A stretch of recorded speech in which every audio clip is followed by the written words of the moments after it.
We gonna start with a song and then get right in. Okay.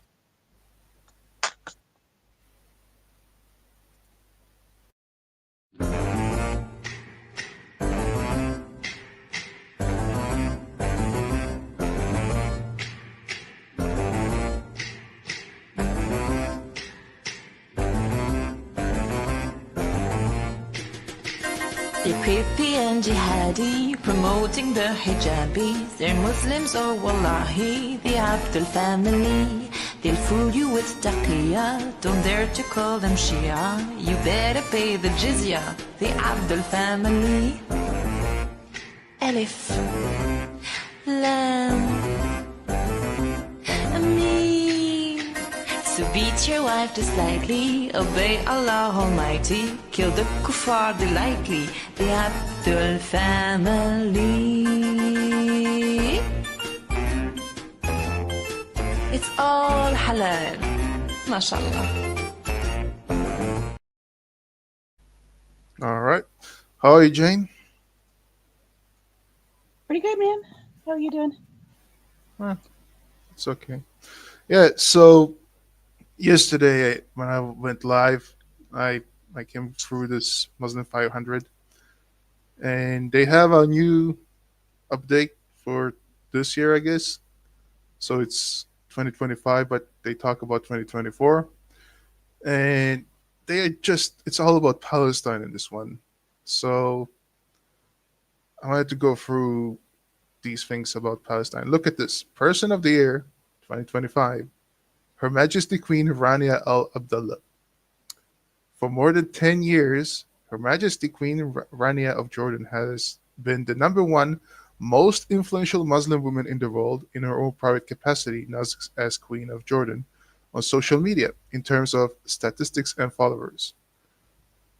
Do you think that this looks like a good Muslim? Um, I mean, she no, has no hijab. right. Well, anything goes in war, I guess. So after the war in Gaza started post October 7, 20, look what they say. After the war in Gaza started post October 7, like there's gonna be so many lies in this. And by the way, for anybody who thinks that this this war in Gaza is not tied to Islam, the fact that the Muslim 500 has 50 pages or so dedicated to it should make people realize that it has everything to do with Islam. Now, the war in Gaza started on October 7 when Hamas invaded and killed a bunch of people in Israel. Her Majesty Queen Rania has emerged as a powerful and eloquent voice for justice, sure, and humanity in the face of the ongoing slaughter of Palestinian civilians. Yeah, there's another, this is another lie. Pretty sure there's gonna be, they even have one about the genocide. They call it the genocide. But this is another lie. There is no ongoing slaughter of Palestinian civilians. There's ongoing slaughter of Hamas activists and operatives. Her relentless efforts to change Western perception of the Palestinian cause, especially amidst the intense Israeli public relations campaign, have made her a formidable force in global discourse. So here they admit that she's one of the leading propagandists for lying for Palestine and discredit Israel. Being of Palestinian descent, she emerged as the only Palestinian voice in the world, certainly the only woman capable of presenting the plight of Palestinians in top Western media outlets in an acceptance and reason-based way. Um, I don't know about that, but this is funny. They call it the Palestinian descent, and they don't really go into the history of her because I know that the Palestinians in Jordan were so uh, angry. They were classed as second-class citizens, and they were about to make a riot against the king.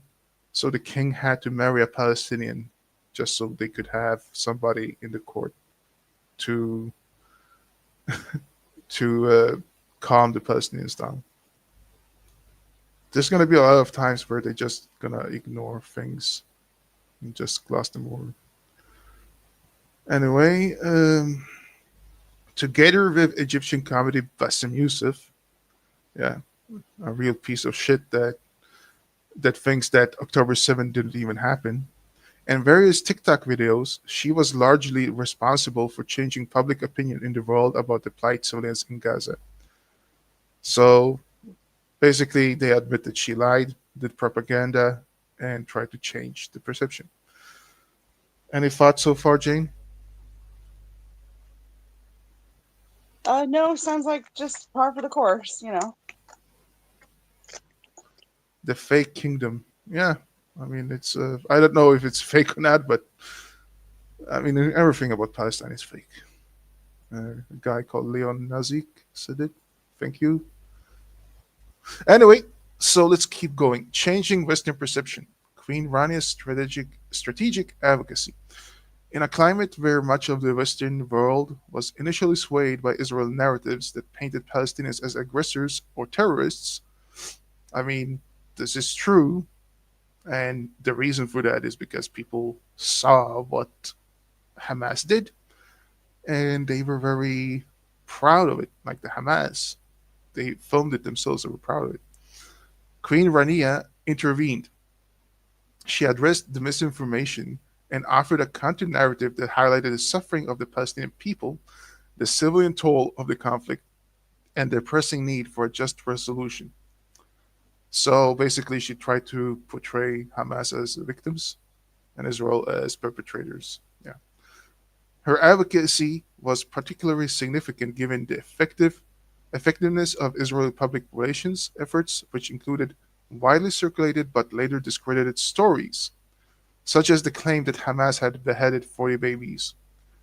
Okay, so this is something that comes up over and over and over, and the news report said that there were 40 babies, among them some were beheaded that died by Hamas hands. So this is like this whole thing started. This whole misinformation started with the Palestinians or the pro-Palestinian idiots that were proud of what Hamas did. It started with them strawmanning the other side and saying that, oh, you claimed that 40 babies were beheaded, and that's not true. Whereas if you actually listen to the report, they said among them were beheaded, those who were beheaded. 40 babies were killed by the hands of Hamas, some were beheaded. So this whole discredited narrative is based on a straw man. Okay. By speaking out against these narratives, Queen Rania helped to dismantle some of the falsehood that gained traction in Western media. Through a series of high profile interviews and public statements, Queen Rania challenged the validity of these claims. Yeah, I mean, this is what they do. They just go around and say, it's not true, it's not true, it's not true. But the thing is, these people were all very happy when Hamas entered and they were shouting Allahu Akbar. And then when shit hit the fan, they just said, oh, no, no, no. It didn't happen the way that you portrayed. So basically, they admit that she's the number one voice of spewing bullshit into the fabric of social media and spreading lies for the sake of the terrorists. She pointed out the dangerous consequences of such false narratives, which fuel hatred and escalated violence. Again, the one the one who spreads false narratives is her, and she's the one who fuels hatred and escalate violence when you actually look around in the world and see who is the one perpetrating violence against Jews. Her efforts to bring attention to the Palestinian experience, to humanize their suffering, and to call for an end to the conflict resonated deeply with audience worldwide, especially in Western nations where the Israel narrative had been largely unchallenged. This is another lie. So, number one, the Palestinian suffering is because of the bad policies of Hamas and PLO and others that just use their own population as cannon fodder and child soldiers and promises them paradise if they die. They they love to see their own kids being killed so they can go to heaven and be shaheeds, martyrs. And this is not the fault of Israel. And that now she says she wants to end the conflict by letting Israel just take the hit and allowing people to be taken captives by Hamas and do nothing. And the Israel narrative in the Western nations is not very popular.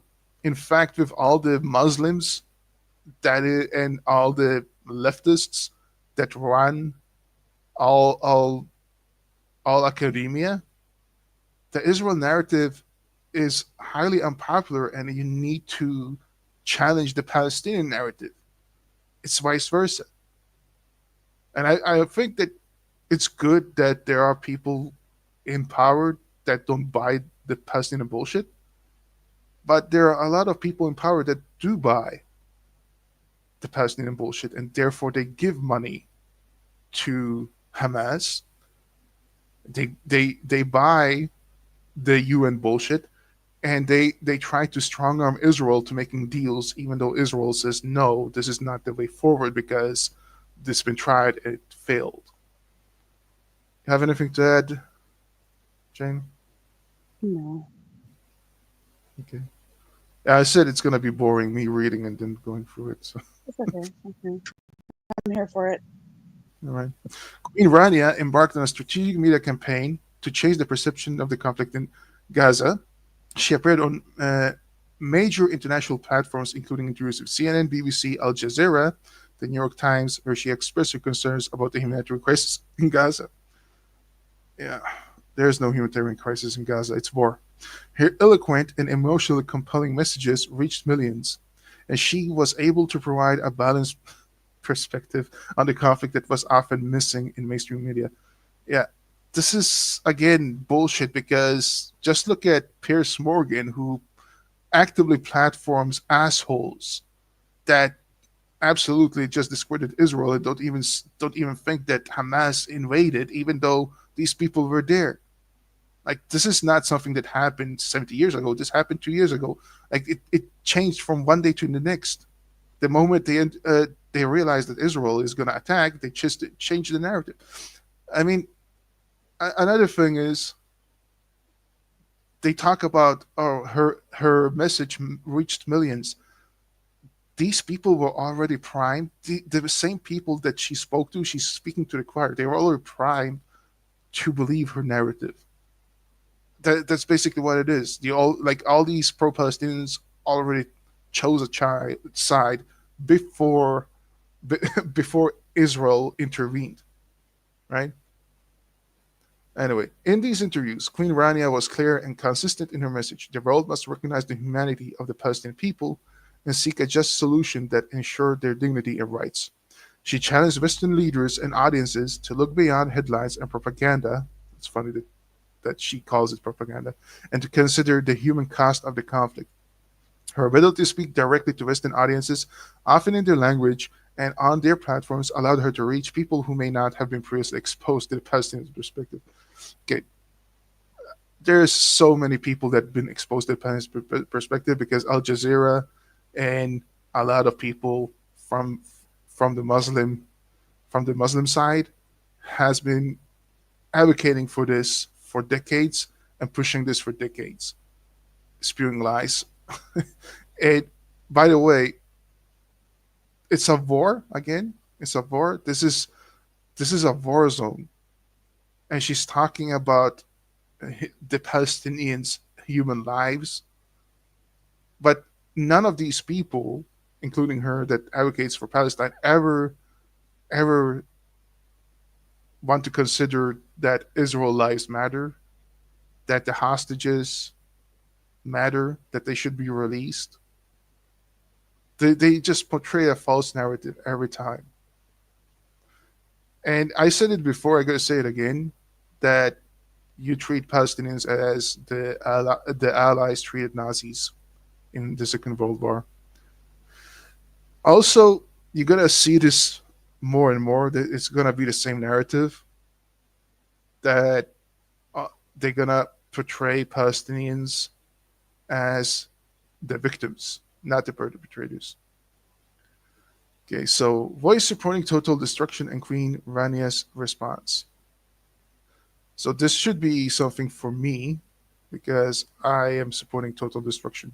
So let's see her response. Amidst the conflict, there were strong calls for various voices in the United States and Israel for drastic military action against Gaza. Statements from Israel leaders, including Prime Minister Benjamin Netanyahu, as well as some American political figures, expressed support for actions that could lead to the complete destruction of expulsion of Palestinians from Gaza. Some compared the scale of the proposed military response to using nuclear bombs in terms of the devastation it would cause. Queen Rania stood out as a powerful countervoice to these genocidal positions. She condemned the indiscriminate bombing and called restraint, reminding the world that the vast majority of those suffering in Gaza were innocent civilians, including women and children. Her message was clear: the international community must uphold its commitment to human rights and the principles of international law. So, this is again bullshit. Number one, Hamas don't care about international law. They break it all the time. They don't care about human rights. They just use it whenever it's convenient for them.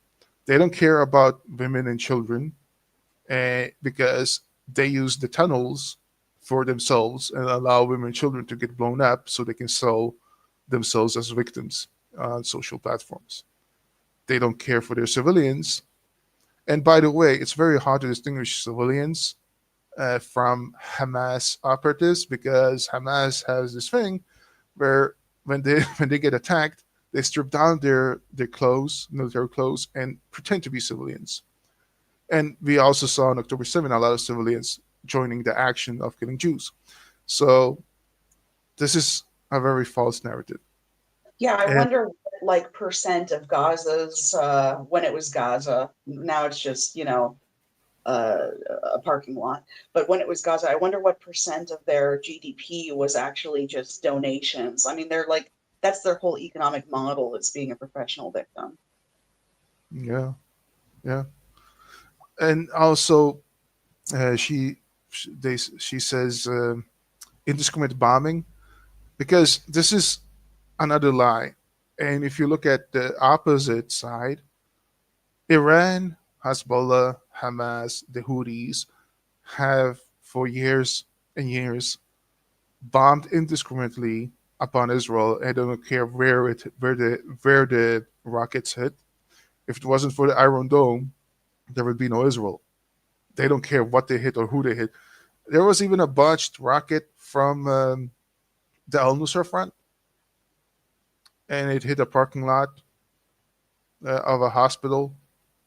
And even today, even though that has been uh, debunked, they still go with the narrative that Israel was the one who bombed the hospital. Like this is, yeah, there's gonna be a lot of things to go And through where here.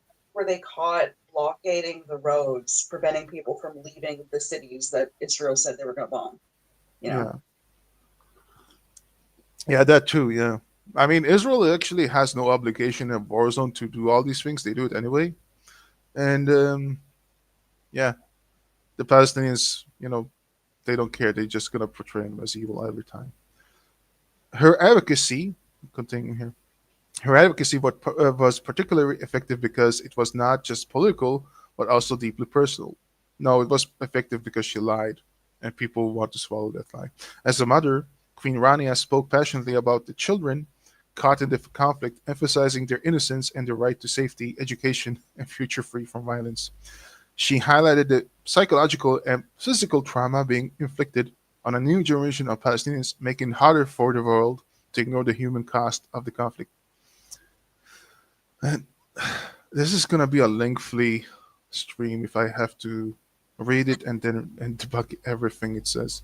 How do you attack a nuclear power with a fully armed military and then cry victim that it's asymmetrical warfare? Like you knew that going in, dude. Yeah. Now, again, children caught in the conflict is very much on Hamas because they don't care about the children. Again, they put the children in front of the bombs so they can sell propaganda to the West. They want the children to die, and I mean, she talks about education and safety. There was no safety for children in Gaza, right? Education. What's their education? To go and be be part of the uh, child soldier brigade, free from violence. I mean, they're bred into violence. They celebrate violence. If there's gonna be a psychological trauma and physical trauma, it's because of Hamas. Anyway, so pushing back against Israeli PR, Queen Rania's strategic allies. Queen Rania was not alone in her efforts to change Western perception. She was joined by other influential voices such as Bassem Youssef, an Egyptian comedian and political commentator known for his sharp wit and fearless criticism. No, he's an asshole. Bassem Youssef is another liar. Together, they provided a formidable counter-narrative to Israeli public relations campaigns that often dominated Western media. Again, Bassem Youssef went on Piers Morgan, and Piers Morgan just platformed all these people all the time. So I don't know what he's talking about. Uh, where was I? Well, Yusuf's comedic approach complemented Queen Rania's more diplomatic and heartfelt appeals and resonated with a wide range of audiences. No, he only resonated with pro-Palestinian audiences that were already primed into believing his bullshit. While Israeli public relations efforts were well funded and extensive. Really? Well funded? Israel public relations are well funded and extensive? Really? I mean, what I know is that the pro Palestinian cause is well funded and extensive, not the other way around. I don't really see that much funding for the public relation of Israel. Do you, Jane? Sorry, what was the question? The claim is that uh, the Israeli public relation are well funded and extensive. No, no, not nearly as well funded as all the Qatari money going to the pro-Palestinian, all the billions that Yeah. Qatar is spending. I mean, Israel spends nothing. Yeah, it says They, advocates they, began they to. need, they need to spend more on their public relations, frankly. Yeah, I agree. Yeah, and other advocates began to shift the conversation. Again, no, it was already shifted. They used humor, a very bad humor, empathy for the terrorists, and factual evidence. No, they didn't. Factual lies to challenge false narratives. No, they challenged true narratives. And to call for a more balanced understanding. No, they called for sympathy for the terrorists. Their efforts made it more difficult for misinformation. No, it made it more easy for misinformation because that's what they were spewing to go unchallenged. Yeah, that's true because their misinformation, that's amused from Korea, when is going unchallenged. It's a very few voices, such as myself, that are getting heard and help to create a more nuanced conversation about the realities of the ground in Gaza. No, there's no nuance. Man, this is one page, and I'm already tired of this. Oh man. Okay, let's continue. Her Majesty Queen Rania's social media accounts. So they go through the Instagram, 10 million followers. Oh my god. Yeah, all Palestinian leftist assholes. Twitter. On Twitter, approximately 10 million, 10 million. Facebook, 18 million. YouTube, 250,000 subscribers. Damn. Some key interviews and speeches: CNN interview October 2023, CBS News interview November 2023, BBC interview, uh, and yeah, I don't know, so forth and so on. I mean, I don't know. What can I say? Basically, Muslim 500 is portraying these people as champions of free speech when all they do is just spew lies I and mean, in the she, name of Islam. if she walked around Gaza without bodyguards, like how long would it take for her to get kidnapped and ransomed, right? Yeah. Oh, Danny. What's up, Danny? The other Kafirs spreading the good word in the areas of the darkness of Islam. Yeah. Thank you. By the way, I feel unsafe for you when you have the sheep avatar. I hope you hide yourself from Muslims. Yeah, if you want to join us, man, feel free to join us, Danny.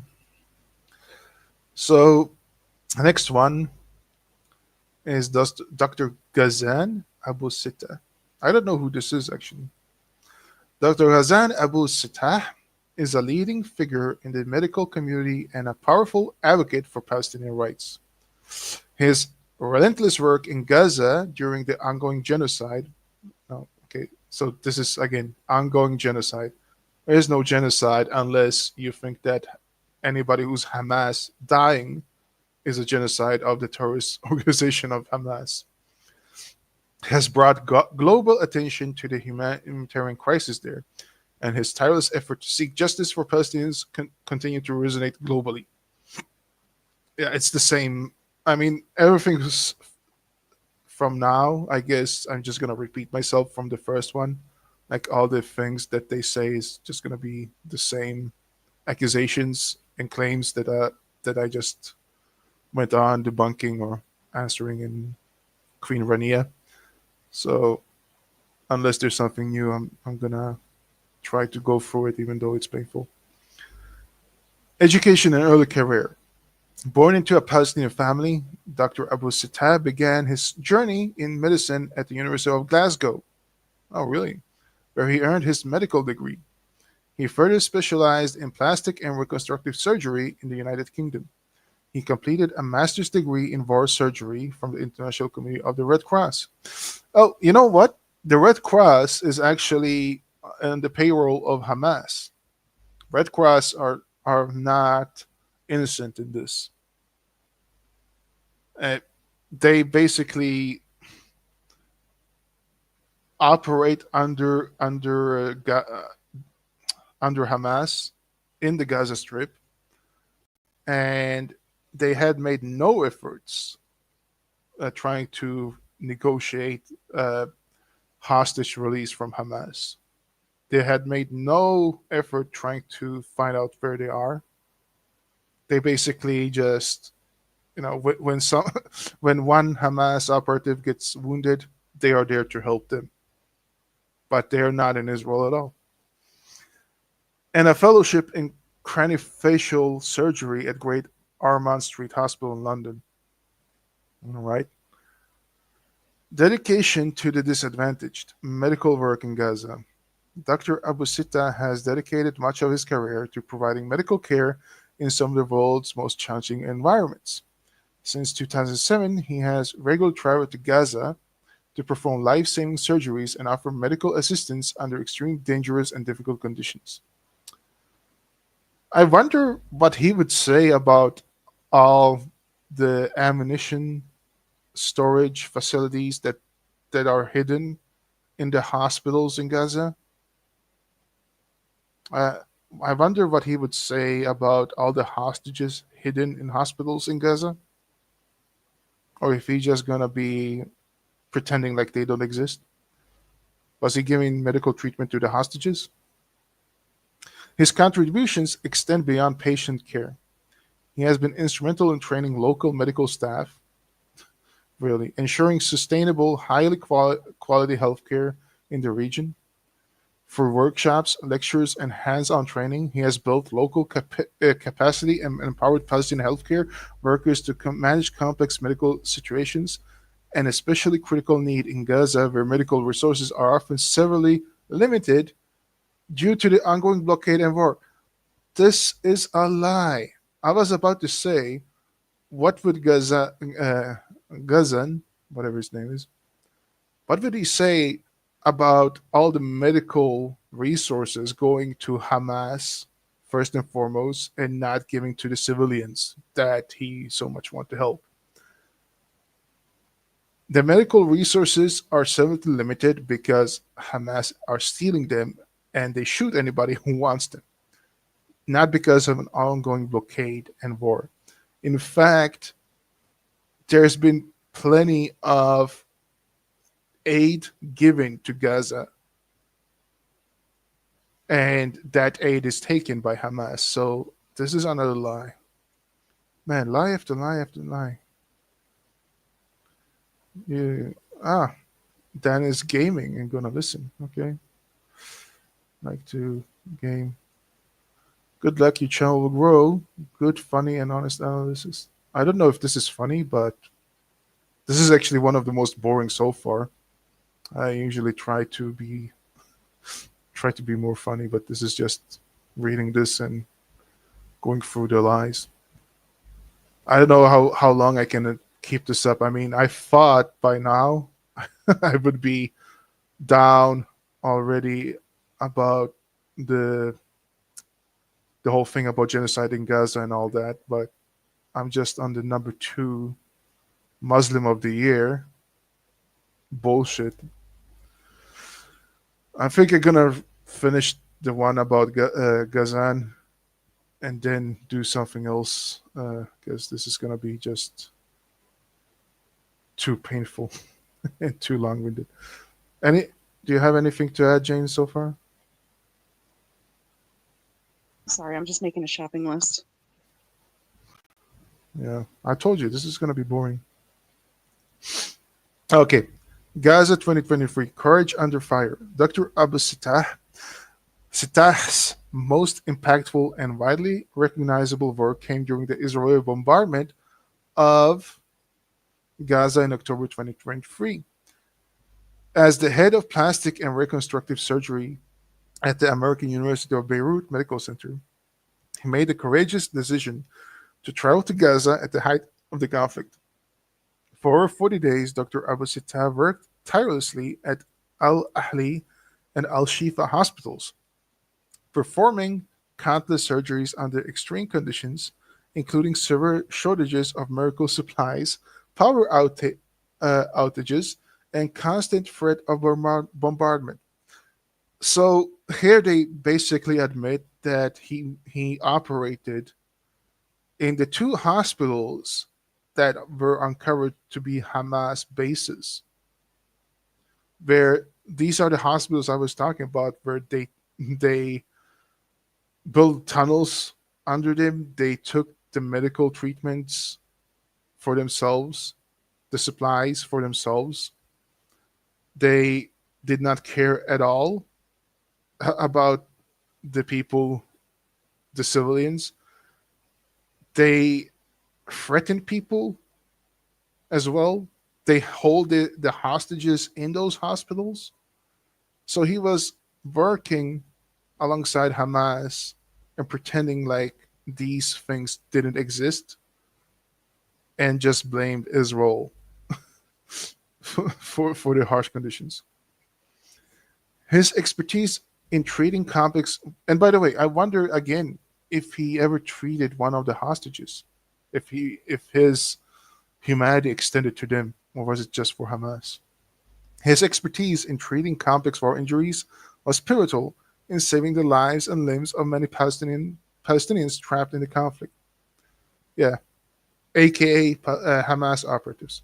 His daily updates on social media provided a window into the dire situation in Gaza's hospitals, humanizing the conflict and drawing global attention to the suffering of civilians and medical workers. Yeah, I mean, did he? I wonder if he ever said Hamas are draining our resources. I wonder if he ever said that. I I, I think the answer is no. One of the most harrowing experiences he recounted was the evacuation of Al Shifa Hospital, where he described the heartbreaking decisions faced by medical staff over which patients to evacuate and which to leave behind due to Israeli attacks. So, again, not because Hamas was hiding in it and they had to evacuate because Israel was going to invade Al Shifa and demolish their base of operation. No, no, no. No, they had to evacuate because Israel is going to attack. Like, why would they attack? That they left out. Advocacy for the Palestinian cause, speaking truth to power. No, it should be speaking lie to power. Beyond his work in the operating room, Dr. Abu Sittah is a vocal advocate for Palestinian rights. He has made it his mission to raise awareness about the humanitarian crisis in Gaza and other occupied Palestinian territories, frequently appearing in international media outlets like Al Jazeera, BBC, and CNN to highlight the dire conditions faced by Palestinians and the impact of the Israel occupation and blockade on public health. You know, I just want to say this. I'm pretty sure that there were great doctors trying to help that had the Nazi banner under them in Nazi Germany and take care of their wounded. I'm pretty sure that there were great doctors taking care of the Nazi soldiers that were wounded. Doesn't make them uh, being on the right side of history. That's just saying they just did their job because they had to. Yeah. If you were actually somebody who would have the hypocritical oath, or somebody who is a doctor without borders, then you would treat anybody, no matter who they are. In fact, Israel hospitals are known to take in terrorists wounded in their own actions, and they demanded to treat them even against their own judgment because they don't want to treat monsters, but since it's their duty as doctors, they do it anyway. So again, my question is, I wonder if this guy ever treated any of these uh, hostages that, when they are released, are absolutely in poor conditions. I wonder if his humanity extended to them. Anyway, yeah, Jade, again, if you want to say something, That's okay. I'm good. let's just finish this. In his interviews and public appearances, Dr. Abu Sittah consistently calls for political solutions to the crisis, advocating for an end to the occupation and speaking out against human rights abuses. Yeah, not from Hamas though. War crimes, not from Hamas though. And the collective punishment of Palestinians, not by Hamas though. His voice had been vital in countering misleading narratives.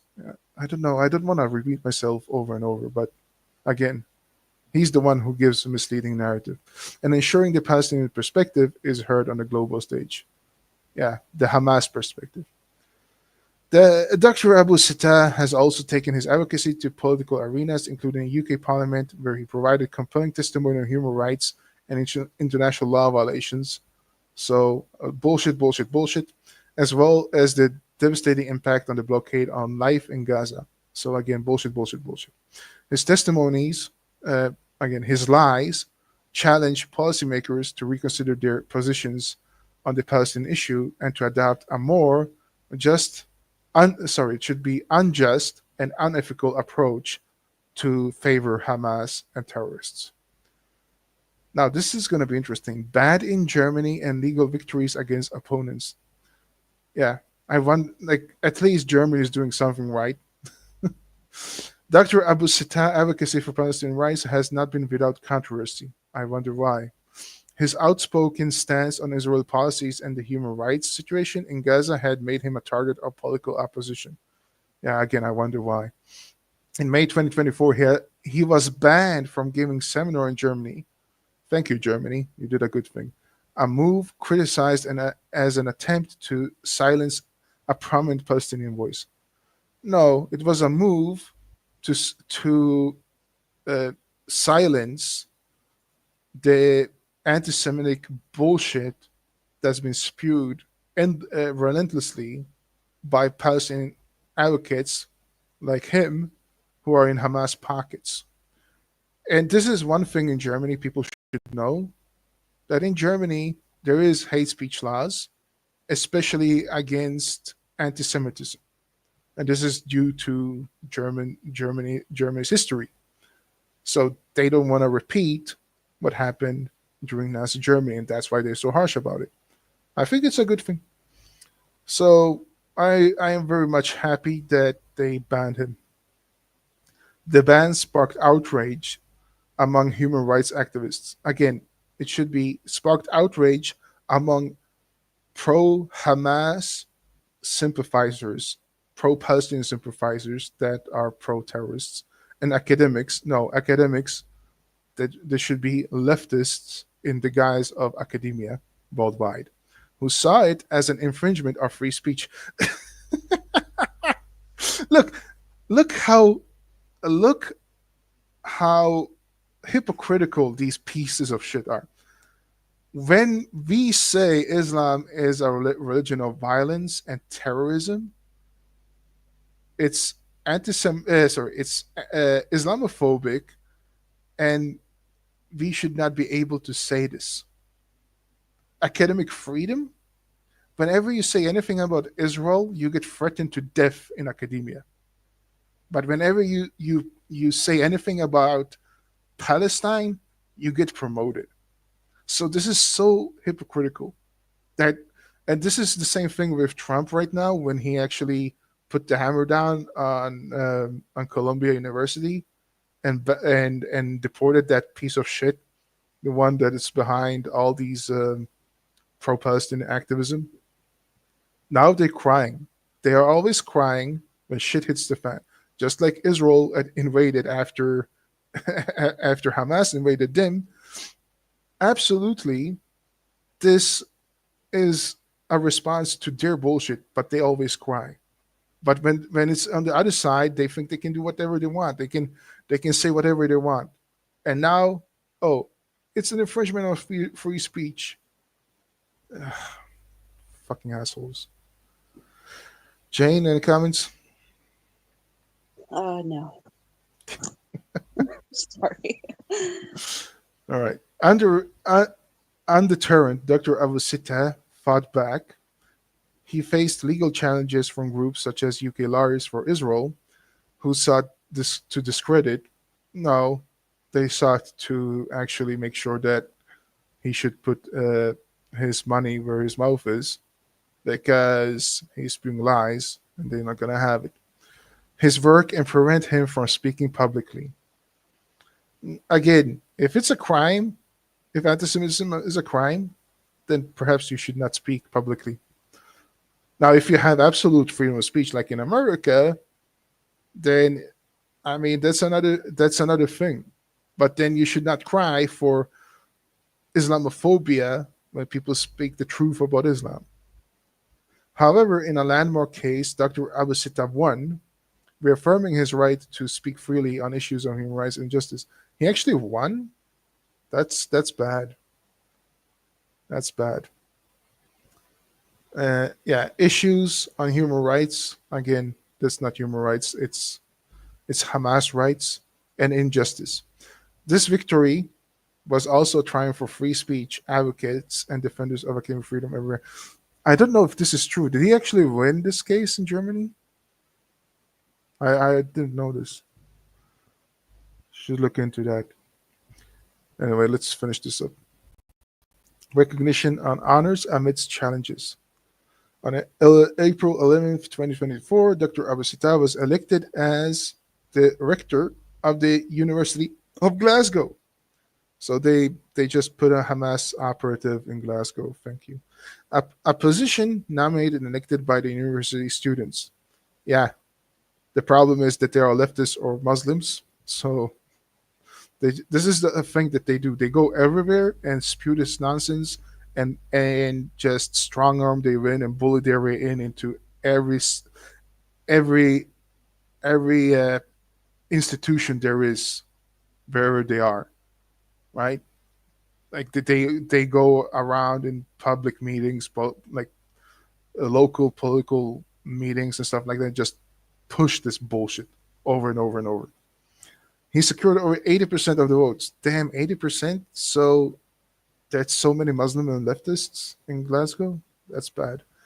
Marking a record turnout. He has also been honored by international medical organizations. That's bad. With recognitions from groups like Doctors Without Borders. So, Doctors Without Borders actually promoted this shit. They promoted a terrorist, a Hamas operative. Not promoted, but at least gave him recognition. That's look what the shitty world we're living in. I don't know. And Amnesty International for his relentless pursuit of justice, again, injustice, and dedication to providing care under the most difficult circumstances imaginable. Yeah. Great care for the terrorists. In 2019, he was received the Palestinian Order of Merit for his exceptional service to the people of Gaza. Sorry, to the people of Hamas, and his continued advocacy for Hamas rights. His efforts have made him a symbol of terrorism and incompassion for Jews, embodying the spirit of terrorism and characterize the terrorism for Islam struggle. Yeah, I'm just gonna make fun of this from now on because I just can't anymore. Man of the Year, a symbol of resilience and advocacy. Dr. Abu Sitta is celebrated as Terrorist of the Year, not only for his courageous medical work for Hamas, but also for his unwavering advocacy for justice for terrorists. Despite facing threats, bans, and attempts to silence a terrorist and put him in jail, he remains steadfast in his commitment to help terrorism in the cause of Islam and jihad.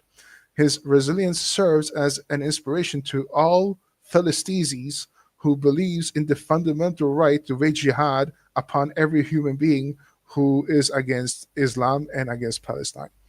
Okay, so I'm sorry, I can't anymore with this bullshit.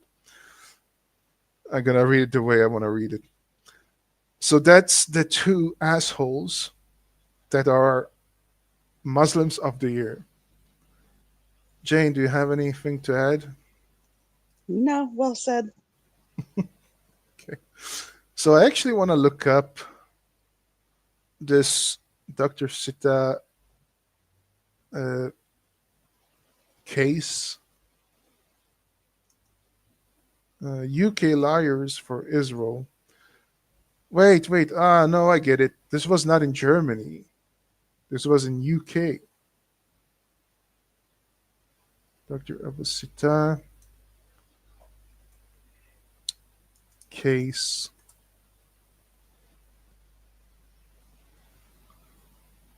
I wonder.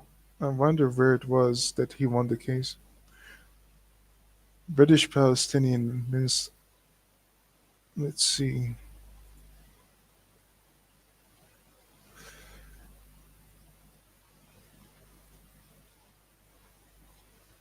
Okay. In a significant. Let's see. In a significant legal victory, Professor Ghazan Abu Sittah, a renowned British Palestinian war surgeon, has successfully overturned a Schengen-wide travel ban imposed on him by the German government. Oh, okay, so it was a travel ban. So he was not allowed to speak in Germany, but the travel ban, meaning that he was. Let's just keep reading. Let's see what it says. Abu Sittah's legal team, lawyer Alexander Gorsky on the International Center of Justice for Palestine, and the European Legal Support Center challenged the ban, which they argued had deprived the surgeon of his freedom of expression and freedom to travel. Okay, let's see. His lawyer described how he had faced hostile media and a travel ban after returning from Gaza, where he worked in hospitals, blah, blah, blah, blah, blah. We all went through this. The ban prevented him from entering France, the Netherlands, and Germany, where he'd been invited to speak about his experiences. The ban also extended to joining a German conference online, the German authorities warning Abu Sita that if he took part, it would constitute a breach of German law and could result in fines or imprisonment. Most recently, he was prevented from entering Netherlands, where he was due to speak later this week on civil society organizations and Dutch MPs at the University of Amsterdam. These efforts by the German authorities constitute a serious breach of freedom of movement and expression in Europe, and now a judge has ruled that the referral ban should be overturned. Jane, I'm just going to add one thing here. You know that Robert Spencer and David Wood are banned from entering Britain? Right. Yeah. Yeah, I don't really hear anybody advocating for them to enter Britain. Right. Yeah. And I mean all they ever did was speak about Islam. That's all they ever did. Like this guy has actually been under Hamas under Hamas in the Hamas center, under the roof of Hamas, alongside Hamas operatives and operated under them and said nothing about what Hamas has been doing.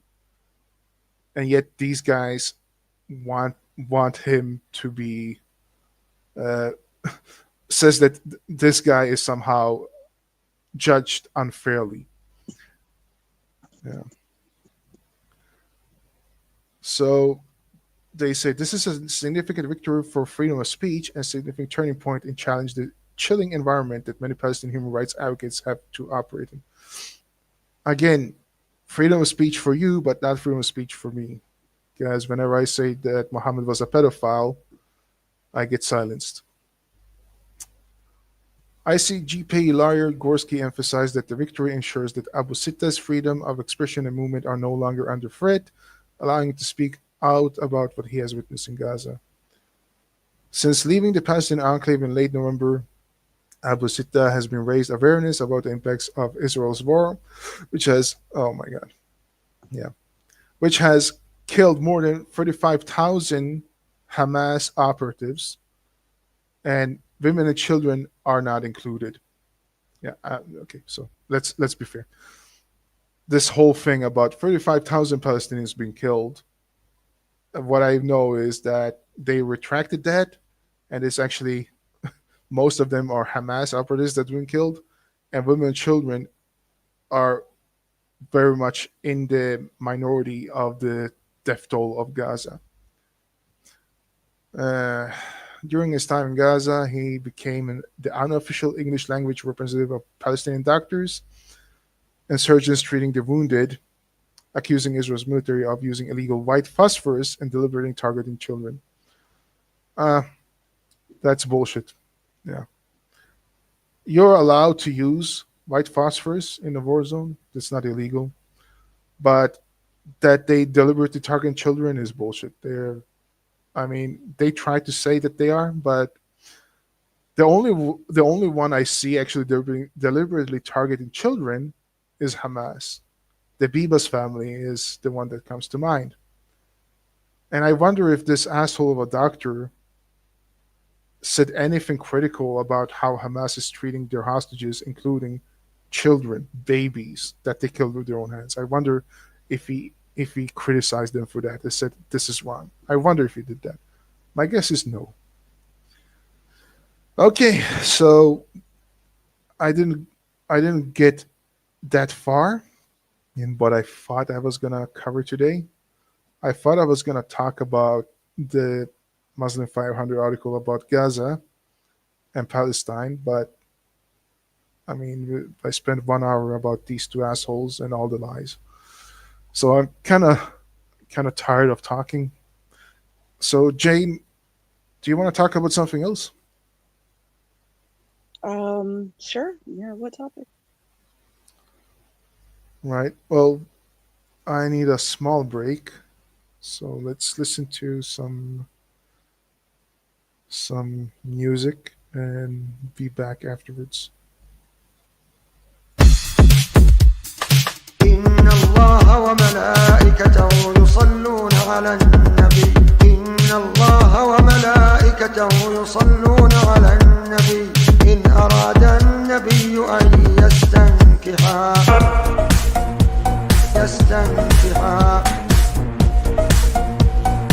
رسول الله يستنكحا رسول الله يا أيها الذين آمنوا يا أيها الذين آمنوا صلوا عليه وسلموا صلوا عليه وسلموا صلوا عليه وسلموا تسليما يستنكحا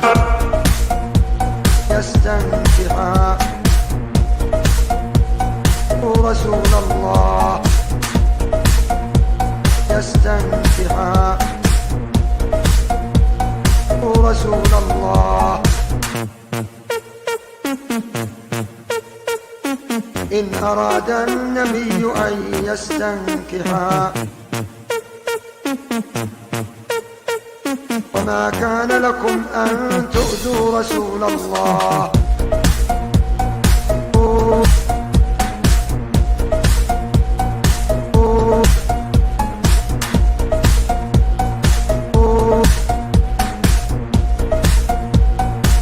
رسول الله يستنكحا رسول الله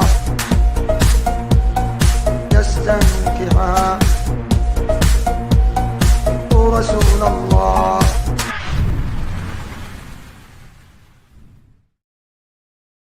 So, do you have a topic, Jane? No. All right.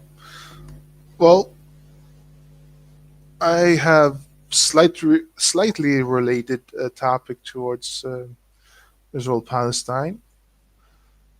Do you know who Mehdi Hassan is? No. Mehdi Hassan is a piece of shit Muslim news reporter that has a lot of skeletons in his closet. He's a British Pakistani, and he's very much advocating for Palestine. And he says that he doesn't trust anything Israel says.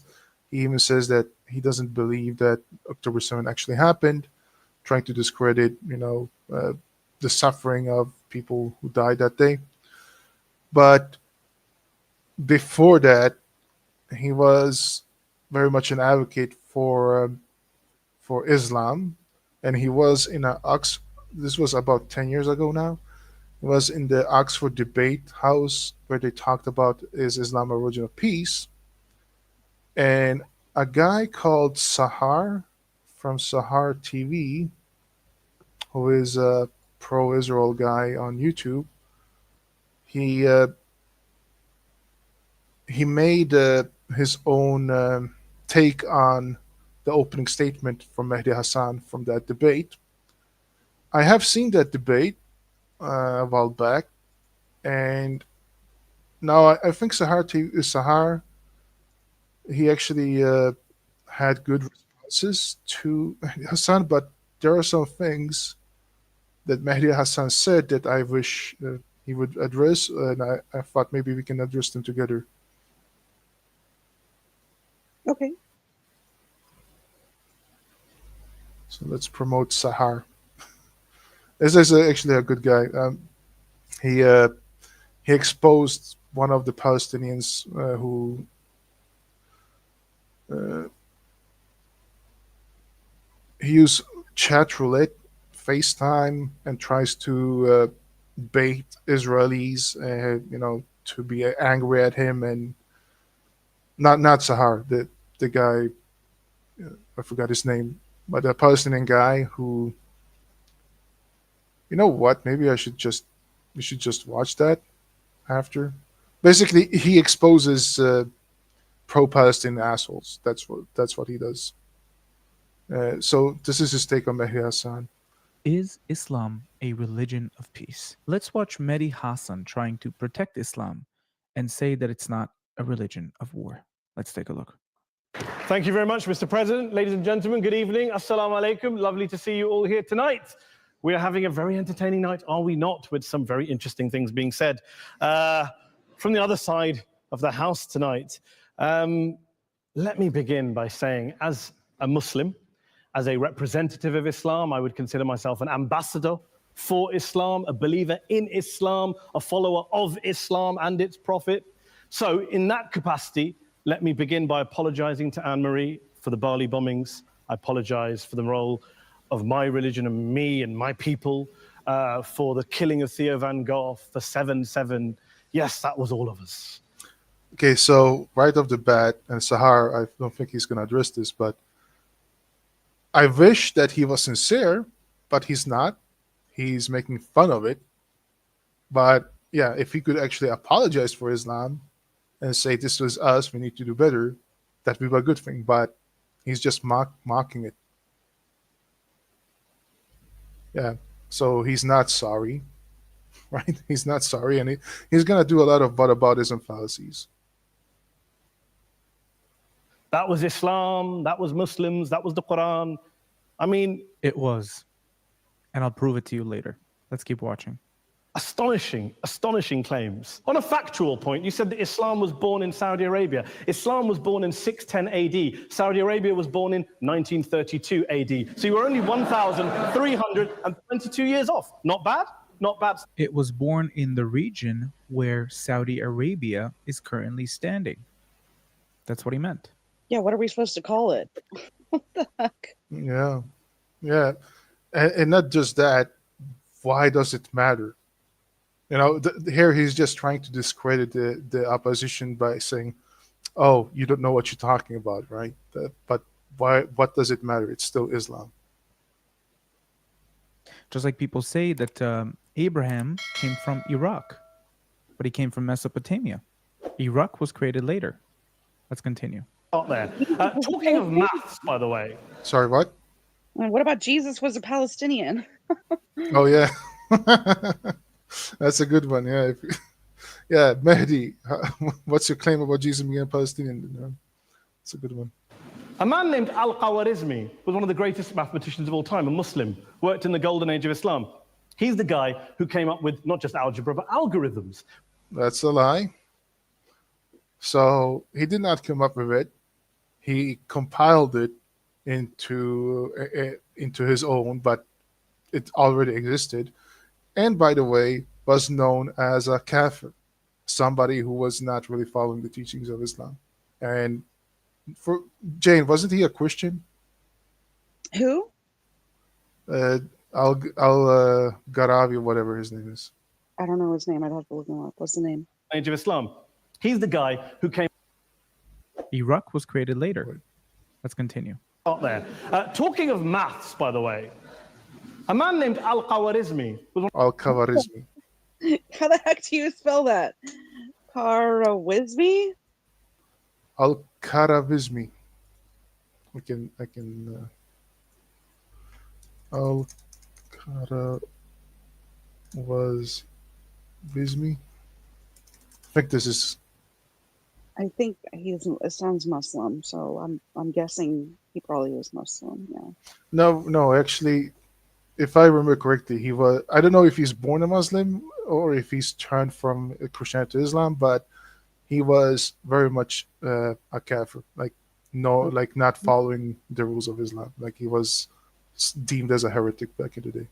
Right. one of the greatest mathematicians of all time, a Muslim, worked in the golden age of Islam.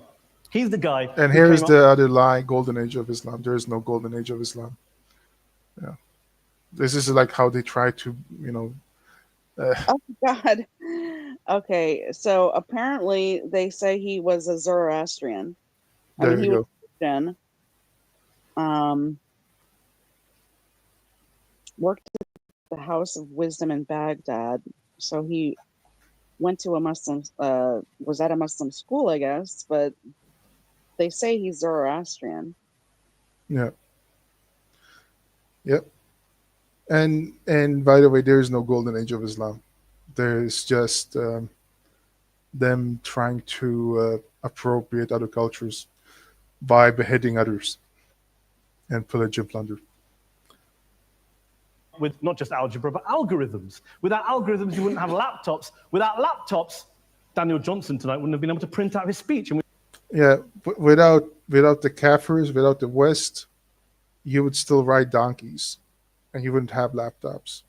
Okay, so it's like, okay, if you're gonna go back that way again, Al Khwarizmi did not, whatever his name, did not invent algebra, right?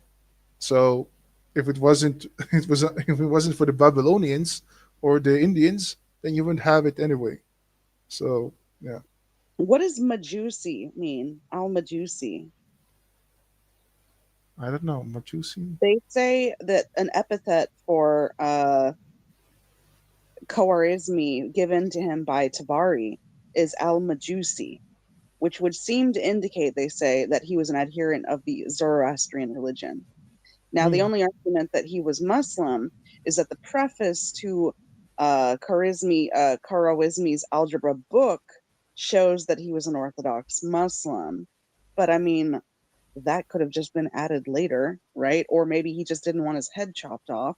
But like in the meantime, they're calling him Majusi, which is it means that somebody who's not Muslim, I believe. Let me look up what the meaning is. Yeah, let's continue in the meanwhile. Yeah, it's a term for which Zoroaster. came to berate us Muslims for holding back the advance and intellectual achievements of the West, which all happened without any contribution from anyone else other than the Judeo-Christian people of Europe. In fact, Daniel David Levering, the author of the Pulitzer Prize-winning historian and author of The Golden Crucible, points out that there would be no Renaissance, there would be no Reformation in Europe without the role played by Ibn Sina and Ibn. Yeah, so he's trying to credit an infidel in the pockets of Muslim paid to try to highlight Islam and lie for Islam. Right? So his scholars are not Muslims that say it's bid'ah to like it's haram to do innovations. No, he he referenced a paid scholar to lie for him. Yeah. And there would be absolutely innovations despite of Islam because Islam did not contribute shit. In fact, the Ottomans rejected the printing press. They didn't want the printing press. Yeah.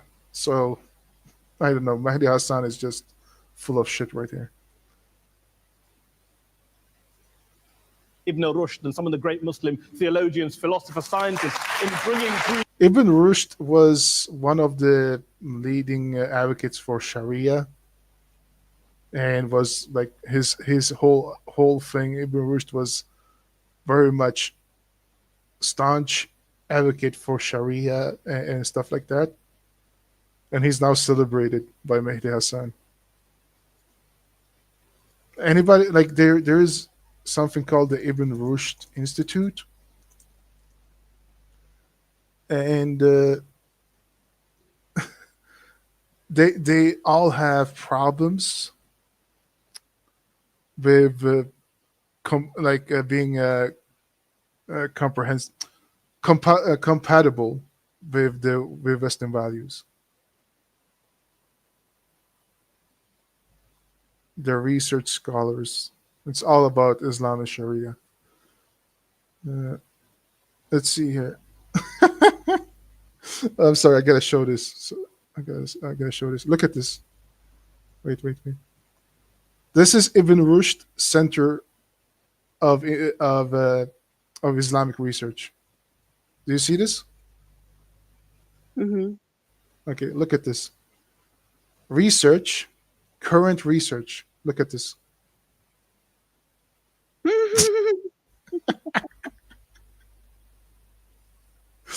Yeah, great research, guys. You know, this is the problem when Muslims speak. They speak for 10 minutes and make up 10,000 lies. to Europe. Still doesn't prove that Islam is not a religion of war. Are there not great Muslim people who helped society and invented great things? Nobody ever said that. But is Islam as a way of thinking and a belief? Is it a peaceful belief? Let's take a look. As for this being our university, I will leave that to the imagination as to who is our and who is there. I studied here too. Yeah, and you spit on everything that Oxford values, because anything this guy has done is just lie and deceit. Yeah. An astonishing set of speeches so far making this case tonight. A mixture of just cherry-picked quotes, facts and figures, self-serving, selective, a farrago of distortions, misrepresentations, misinterpretations, misquotations. Daniel talked about my article in the New Statesman, which got me a lot of flack, where I talked about the anti-Semitism that is prevalent in some parts of the Muslim community, which indeed it is. Of course, I didn't say in that piece that it was caused by the religion Look, he's gonna say, wait, let me finish. of Islam. In fact, modern anti-Semitism in the Middle East was imported from, finish the sentence, Judeo-Christian Europe. This piece of shit, ever since October 7, he's been pushing narratives of the blood libel of the Jews. He's been pushing the narrative of the Hannibal Directive. He's been pushing the narrative that October 7 was an inside job and Hamas did not do it. He has been pushing the narrative that you cannot trust Israel on what they say. He's been pushing the narrative of anti-Semitic Jew hatred himself. And he has the audacity to stand here now. Like, this was actually before October 7, but he has the audacity to say that this was not because of Islam. This was because of Judeo-Christian imported values into the Middle East. I mean, the Quran is saying constantly how evil, how wicked the Jews are, that they're turned into apes and pigs, and that you can't be friends with them. And of the believers, you can kind of get along with Christians because Christians have some kind of piety or some kind of reward with Allah, maybe at least in the Meccan Quran. But Jews, they're only friends with Christians, and you can't trust them. I mean, that's essentially the message of the Quran. Under no circumstances can you trust the Jews. Yeah. And this guy has been promoted by Qatar, getting money from Qatar. He's been on Al Jazeera spewing absolute nonsense. And if he's going to be honest about important anti-Semitic hatred, then he would be honest to say that Nazi Germany had an influence in the Middle East and that Mein Kampf is still a bestseller within Palestine and other places. He would probably say Mein Kampf is, Christian. Well, I mean, he could say that if he want to, but then how come Muslims fucking love him? How come that there is in Gaza a store called Hitler? The Christian influence, obviously. Okay. So he's basically saying that Muslims are dumb enough to fall for Christian influence. Yeah, Okay. even though we're the worst of creatures. I don't get it. I mean, it's Yeah. haram. You're not allowed to imitate the kuffar. That's pivotal in Islam. You cannot imitate the kuffar. Yeah. So he's basically admitting that Muslims are just cucks for Nazis, and they imitating the worst of creatures. So basically shooting himself in the foot. But sad enough that sometimes when these debates go on, and this is why I say when you debate a Muslim, you need to do fact checking in real time, because if he can lie this much in 10 minutes, Right. it's going to take an hour to debunk everything. It's like Christian Prince, what he says. He's going to watch a video. The moment a Muslim starts talking, like the first sentence, he's already like stopping and saying that this is bullshit. Yeah, tips out there for anybody debating a Muslim who argues that the Islamic world was advanced, and they give examples.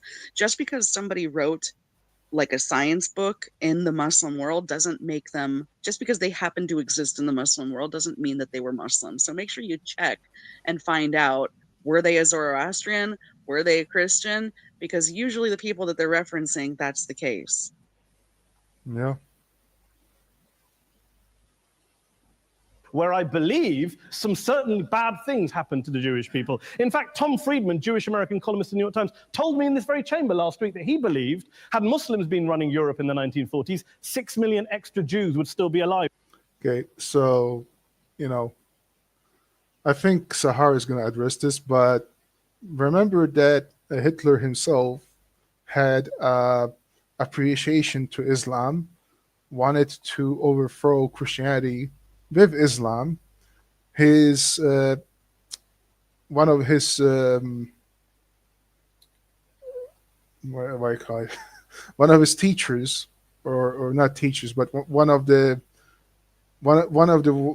old one one person that influenced Hitler, that would be seen as his tutor, was part of the Muslim Brotherhood. He was an Orientalist in Egypt, and he was in the Sufi order, so he was a very much an Orientalist.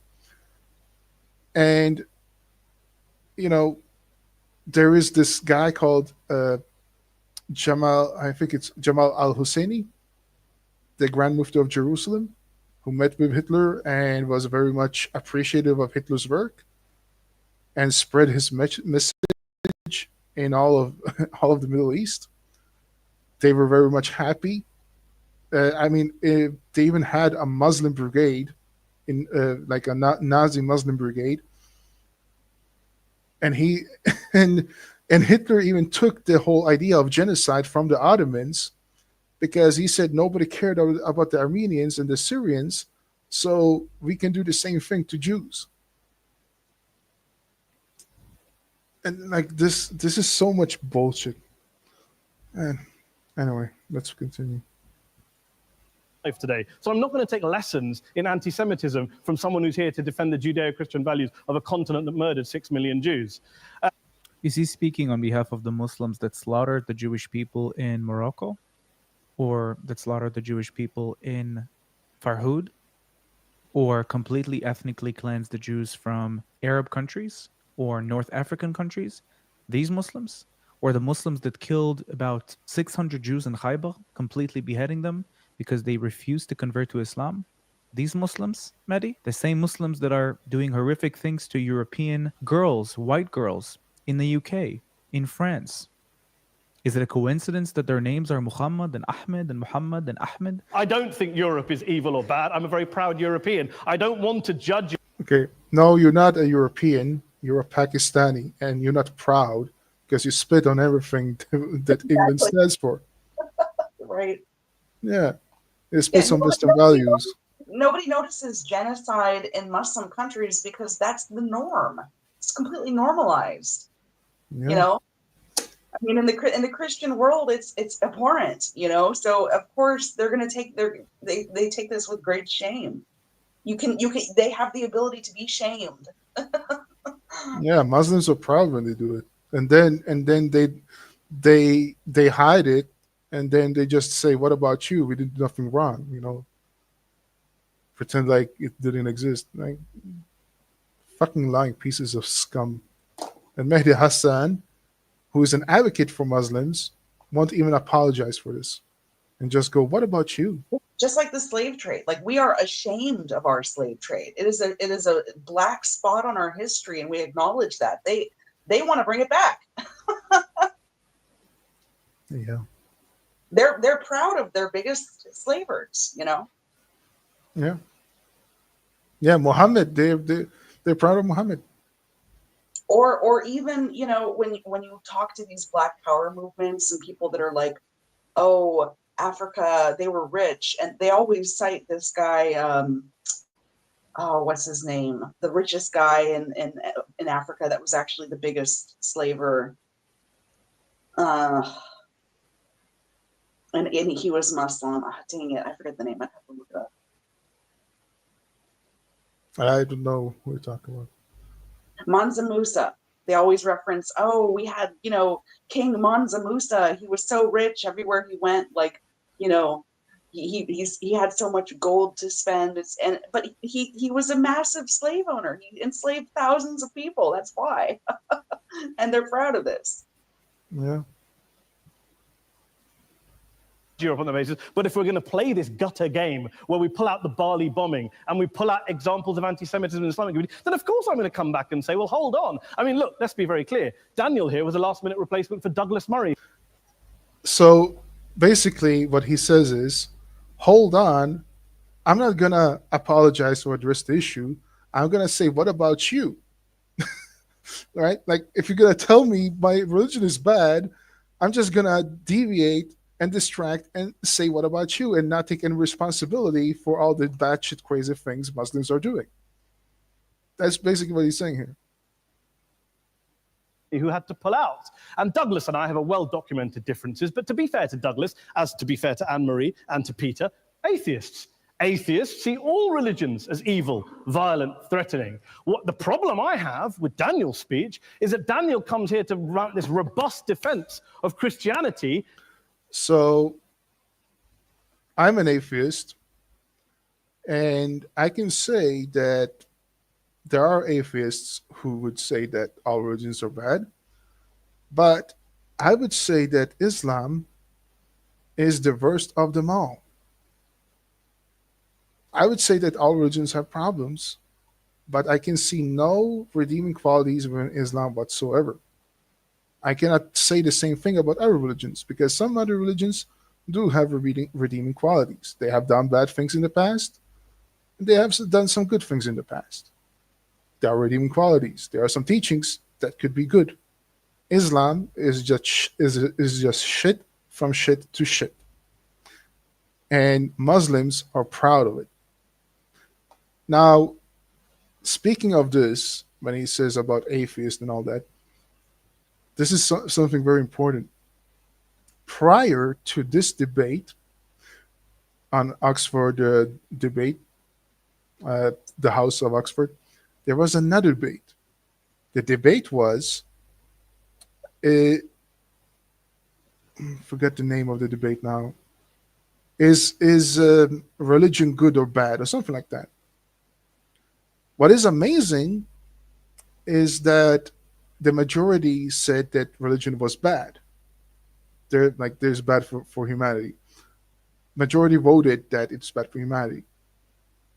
And here, somehow, this debate ends with the House voting that Islam is a religion of peace, with exactly the same votes that voted for, like, the same amounts of votes that voted that religion is bad for society. So how the hell does this go together? I don't know. Like, how can you simultaneously say religion is bad for society and then say Islam is a religion of peace? And exactly the same votes on either side, like for the same advocacy. Yeah. Forgetting that his fellow Christians, people who said they were acting in the name of Jesus, gave us the Crusades, the Spanish Inquisition, the anti-Jewish pogroms, European colonialism in Africa and Asia, the Lord's Resistance Army in Uganda. Yeah, so Uganda with Idi Amin, Muslims love Idi Amin and they think he was right, and they promoted him because he was against Israel. And they didn't give a fuck about who he killed and who did not kill. Muslims are actually proud of all these things that Christendom did that was bad, and thought that when Christians were like this, they were true Christians and they have respect for them. And they think that this is true Christianity and Christians should go back to those bad times. Of course, he does not recognize that the Crusades was a response for Muslim aggression. He does not address the fact that under the golden age of Islam, they were doing worse things than the Crusades ever did, and he does not recognize that during during the bad stuff that Christians did, Muslims have been doing it all along in the name of their religion. He does not care about that. Any comments, Jane? No, no. Okay. Not to mention countless arson and bomb attacks on abortion clinics in the United States of America to this very day. I would like a little bit of humility. It's funny. Countless. Yeah. Where?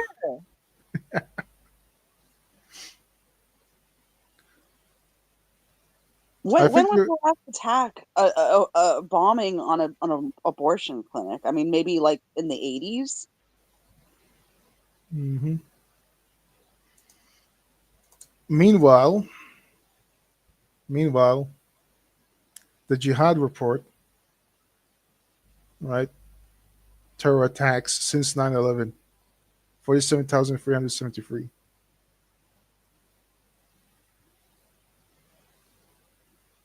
33 attacks just this month. No, just this week. Yeah. He's not addressing that at all. Just what about you? What about you? What about you? You're so bad. Why do you say you're bad? And then just lie about it. Yeah. From Daniel first before he begins lecturing other communities and other faiths on violence, terror, and intolerance. But Well, Islam specifically is meant to prevail through violence and jihad. That's a core principle in Islam. It is even believed that you will not go to Jahannam or heaven if you don't commit jihad. I think it's Jannah, not Jahannam. Jahannam is hell. Jannah is heaven. But yeah. On your way up. You heard it correctly. Meaning that if you don't die committing jihad, you will go to hell with your skin burning off and you have to drink boiling water. And then once that's done and your skin's done burning off, it's going to regrow and then it's going to burn again for eternity. Muslims that don't practice Islam are believed to be just as bad as the kuffars. Just as bad. That's why in their holy text, it is completely justified to kill whoever is not a Muslim. And I can give you quotes if you'd like. For the cause we decreed for the children of Israel that whosoever killeth a human being for other than manslaughter or corruption in the earth, it shall be as if he had killed all mankind, and whose saveth the life of one, it shall be as if he had saved the life of all mankind. The sentence other than manslaughter or corruption in the earth. Corruption in the earth is anything that's opposing Islam, anything that opposes Allah, anything that opposes Prophet Muhammad. If you kill any person that doesn't oppose Islam or oppose Muhammad, it will be as if he has killed the entire of humanity. That's the sentence that all Muslims like to slip out. They don't like saying that sentence. Weird, huh? Islam promotes killing whoever's not a Muslim. And that's justified by their code of laws in the Quran. thank you. Take some water. Take some water. But I would say this, to address the gentleman's very valid point here, I'm not going to play that game. I don't actually believe that. Like, how stupid is this? He's been playing the game for 10 minutes now. And he's gonna be like, I'm not gonna play that game.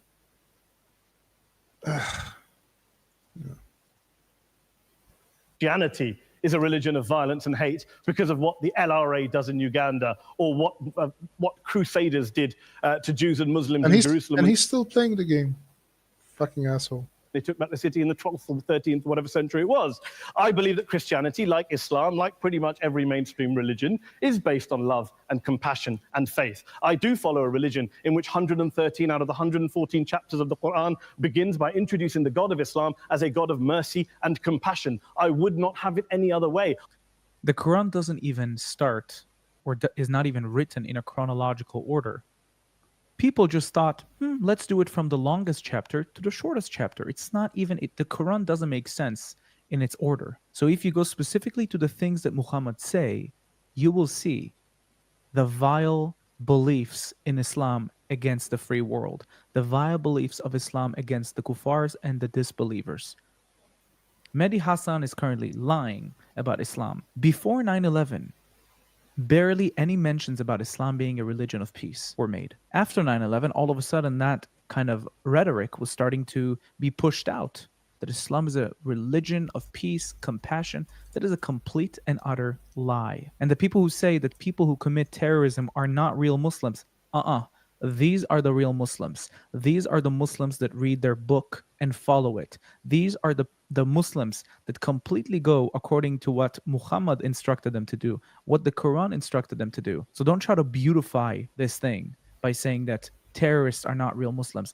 They're committing jihad exactly as they're told in their holy book in the Quran. I don't follow a I wanted to correct Sahara one thing here.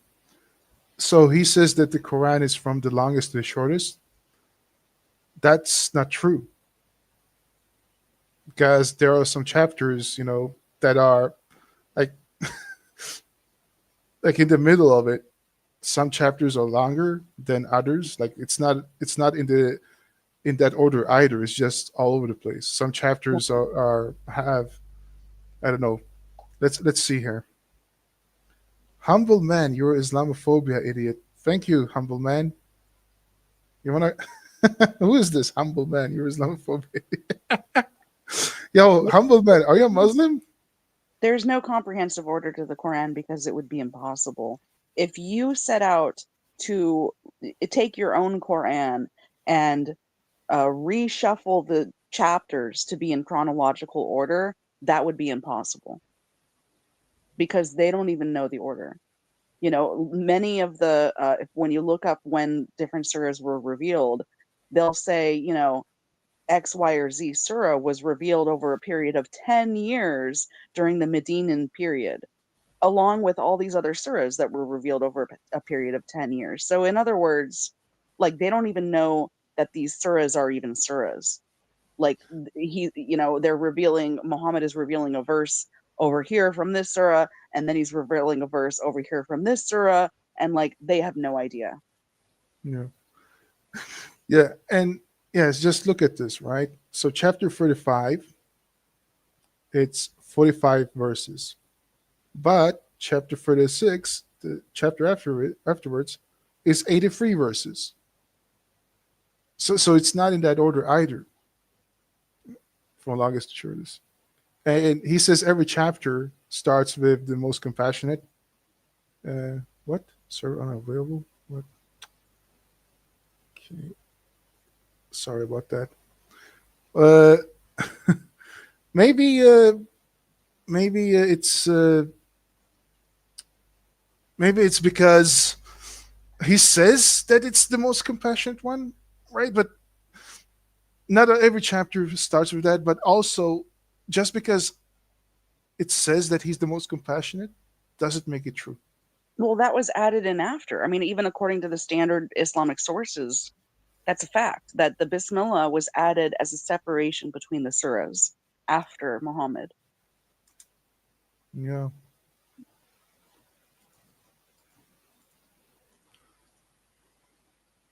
I mean, just look at this. Chapter 2, verse 1 starts with Alif Lam Mim. Nobody can tell me what Alif Lam Mim actually says. But yeah, I mean, if it says go and kill them wherever you find them, and then say, you do it because I'm the most compassionate one, I wouldn't think that I wouldn't think that that guy is serious who tells me that, because it's a contradictory thing.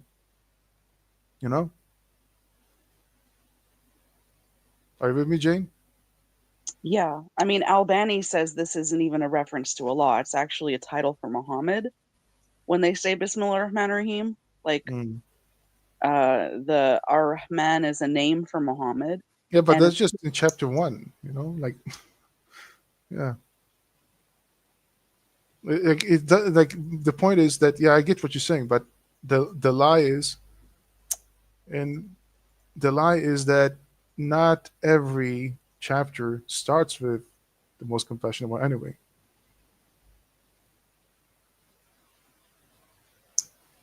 But yeah, sorry for interrupting. Go ahead. That's okay. I mean, most of them. I mean, all except for one. Right? They lost the Bismillah on that one. Like somebody forgot to record it or something, and so they couldn't bring it back. But I mean, they admit fully that this was not original to the Quran. This is put in afterward as a separation between chapters. Okay, let's continue.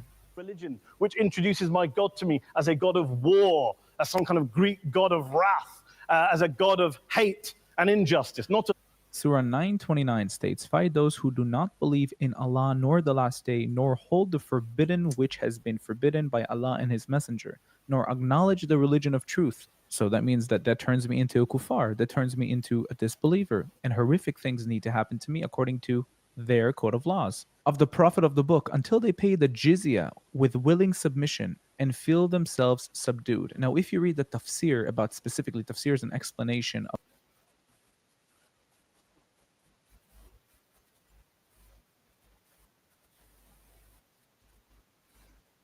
What happened? Oh,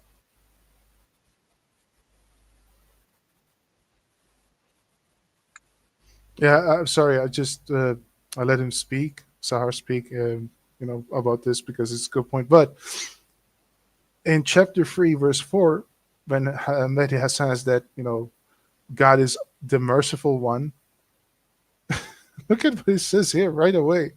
God is almighty, vengeful. Allah is exalted in might, the owner of retribution.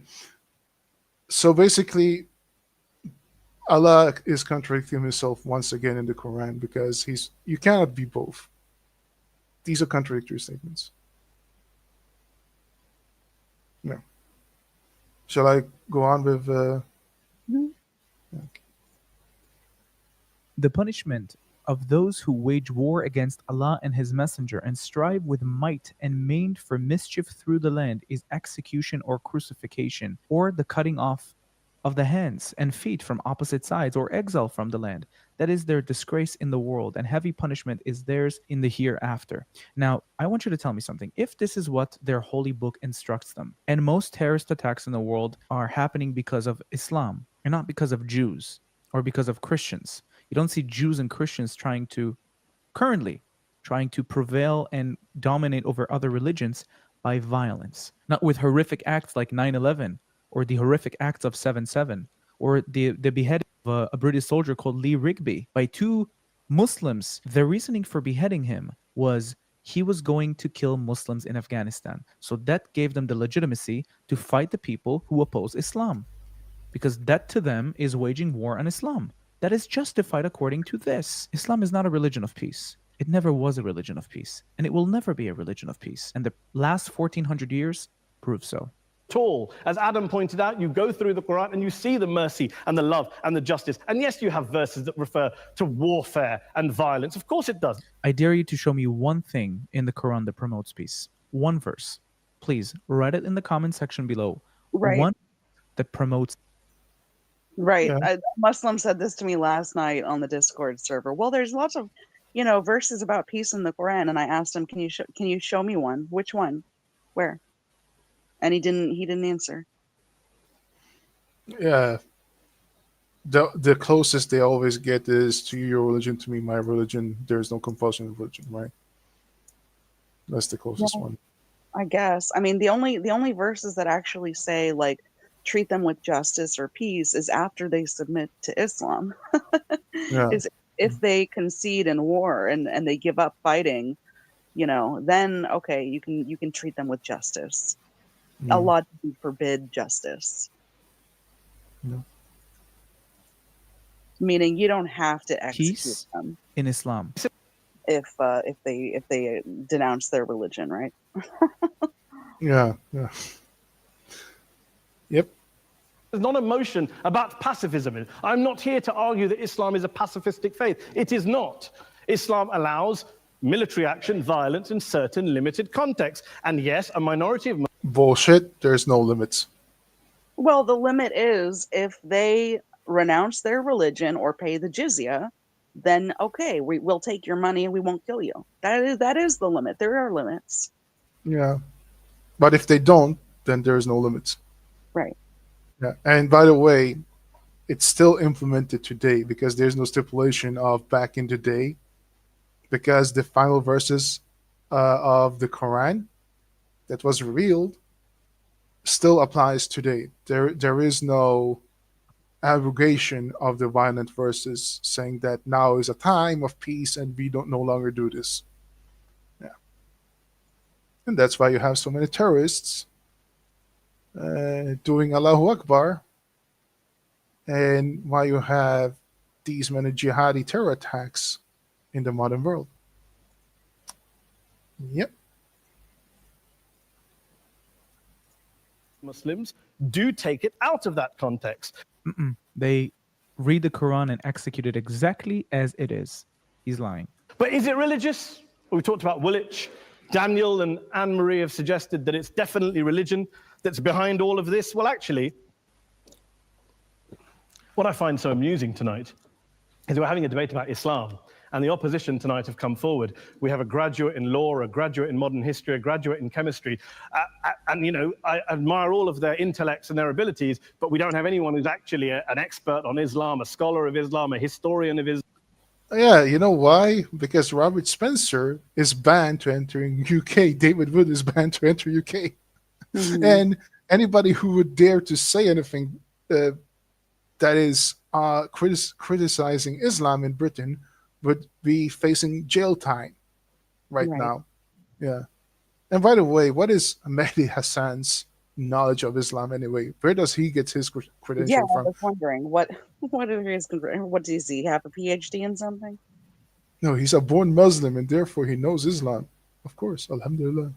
And any Muslim who speaks about Islam is born a Muslim, and therefore he's better than any non-Muslim who speaks about it, even though they never read anything, because Allah speaks to them. They know the truth. Bullshit.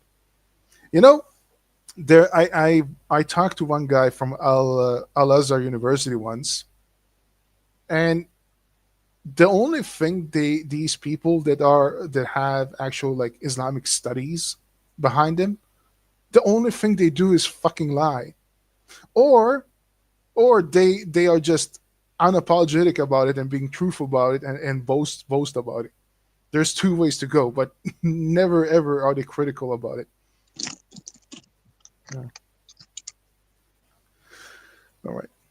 Islam, a speaker of Arabic, even a terrorism expert or a security expert or a pollster, let alone to talk about what Muslims believe or think. Instead, we have people coming here, putting forward these views, putting forward these sweeping opinions. Listen to Professor Robert Pape of the University of Chicago, one of America's leading terrorism experts, who Who is this guy? What does he even say? Wow, we've some no one else here commenting or prominent and prestigious individuals. What a no knowledgeable person to mislead and earn a quick capitalism with individual. What are you even saying? Is this even English? I guess this is a Muslim. Earn quick capitalism. What are you saying? Are you a communist Muslim? Is he accusing us of making money for this? I wish. Yeah, I would. Man, if I made money off this, man, thank you. But you know what? If you guys are Muslims and being pissed at us, you're welcome to join us. You're welcome to come and debate us. But I hope that you guys actually speak English. So far, both humble man, your Islamophobia idiot, uses the wrong syntax in English. And late bloomers here doesn't know jack shit about English since it's absolutely incomprehensible. But you're welcome to join us and tell us why we're wrong. So we can have a debate. So yeah, until they pray, until they finish their praying and join us, let's finish this.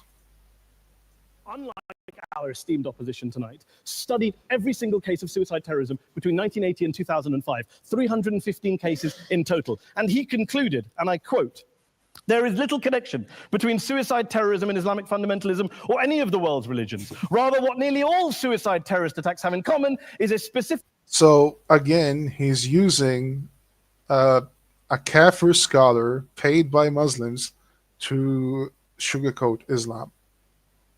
But does he ever use Islamic sources and Islamic scholars like Ibn Kafir? No. Have you noticed, Jane, that Muslims never use Muslim scholars? Yeah, that does happen.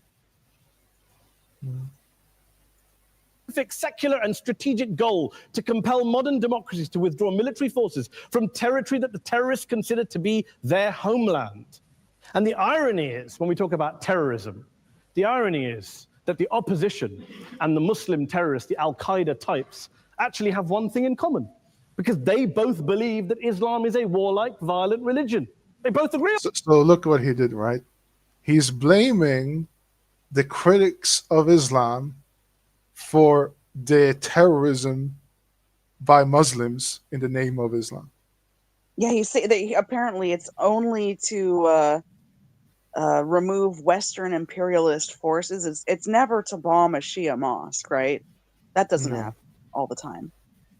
Yeah, exactly. I mean, ever since America left Afghanistan, I mean, there's been like ISIS style that terror attacks against Shias because they think that the Taliban are too meek against Shias, and in Pakistan too.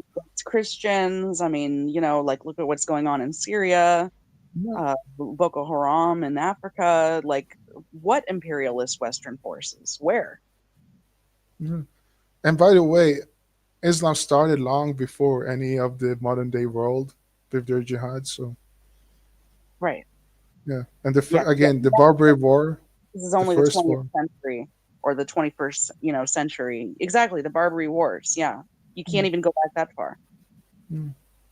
First war America ever engaged in was against Muslims because they want to extract imperialism. Yeah, they want to extract jizya from America. Right. Yeah, and they asked the caliph, "Why are you attacking us? We are a new country. We have no wars prior review. We have nothing against you." And they said, "Because you're infidels, and we are allowed to wage war against the infidels according to our holy books." Right. They forced our hand to imperialize them. They forced us. I mean, what else? We weren't just going to continue getting attacked and getting our people kidnapped and ransomed. Eventually, we had to put our foot down. And there was an imam I heard as well said that if it wasn't for the apostasy laws, meaning if you leave Islam you get killed, when France took over North Africa, then there would be no Muslims left. So they're actually proud of killing the apostates. Yeah. On that, they have everything in common. Osama bin Laden would be nodding along to everything he's heard tonight from the opposition side. He agrees with them. The problem is... Yeah, the problem is that these guys wanted to stop, and they criticize it because they wanted to stop, not highlight it in the face of promoting it. They highlight it to criticize it. And you try to sweep it under the rug and say, this has nothing to do with Islam. And you just as bad as these guys because you have the same interpretation as these fundamentalists, even though I am doing taqiyya just to make sure that these Muslims continue to do their jihad. And I'm not going to apologize for my Muslim brothers for doing great harm to the world. I'm going to defend them and just strawman you. Fucking piece of shit. The problem is that mainstream Muslims don't. The majority of Muslims around the world don't. Yes, they do. Yes, they do. Because ever since October 7, they have been waging jihad by any means, by propaganda, for the cause of Palestine. They've been very violent. They've been very much offensive. They've been aggressive in the offense of promoting political Islam in the name of Palestine into every corner. So yes, they do. Most Muslims agree with it by any means. There is this thing in Islam because they see Israel attacking Gaza.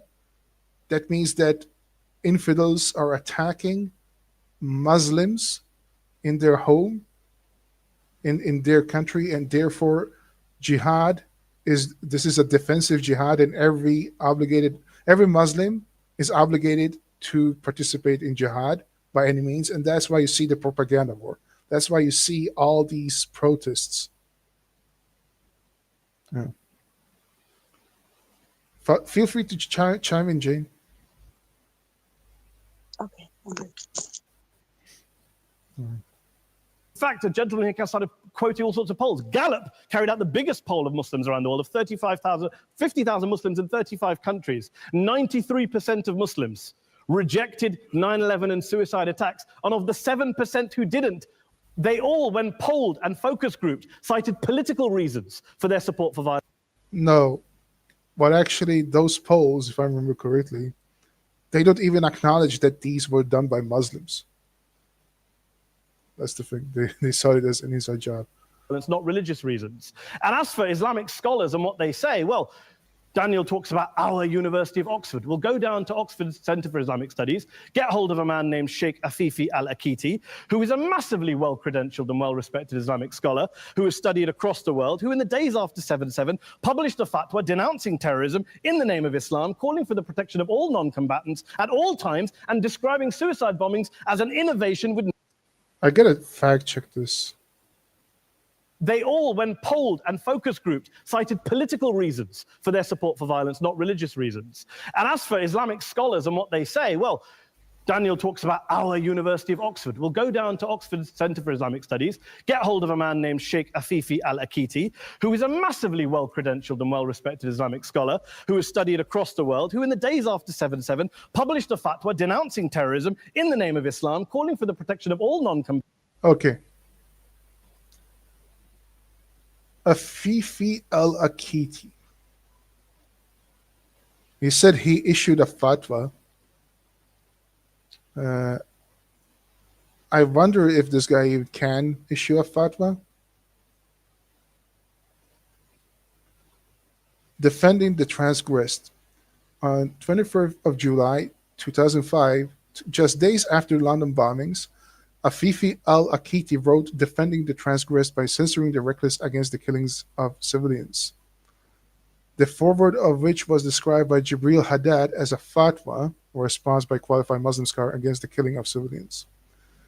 Upon reading Sheikh Afifi's fatwa, do not be surprised to find that you have probably never before seen such clarity, though thought and expression together with breadth of knowledge of Islamic law applied by a non-native speaker to define key Islamic concepts pertaining to the conduct of war and its jurisprudence, its arena and boundaries, suicide bombing, the reckless targets of civilians, and more.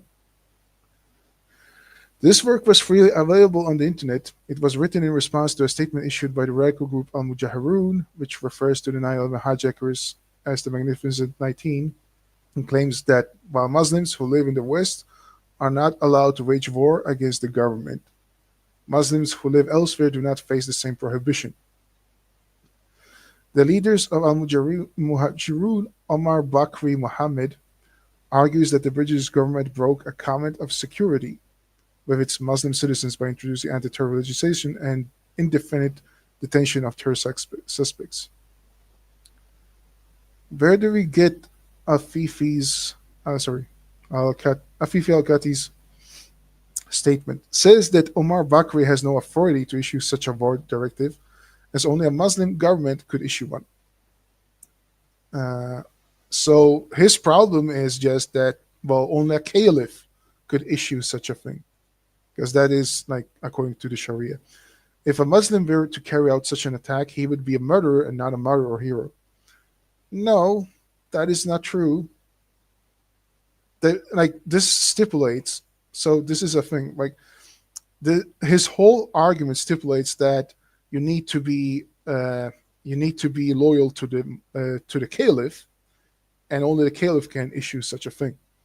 But there is not a consensus of this when it comes to attacking the infidels and spreading Islam by any means. especially uh, if you have the premise that you're waging a jihad because the Americans, for example, influence or encroaching on Muslim lands, and therefore, by any means, it is permissible. So this is a lie. And by the way, I would like to see his whole statement, but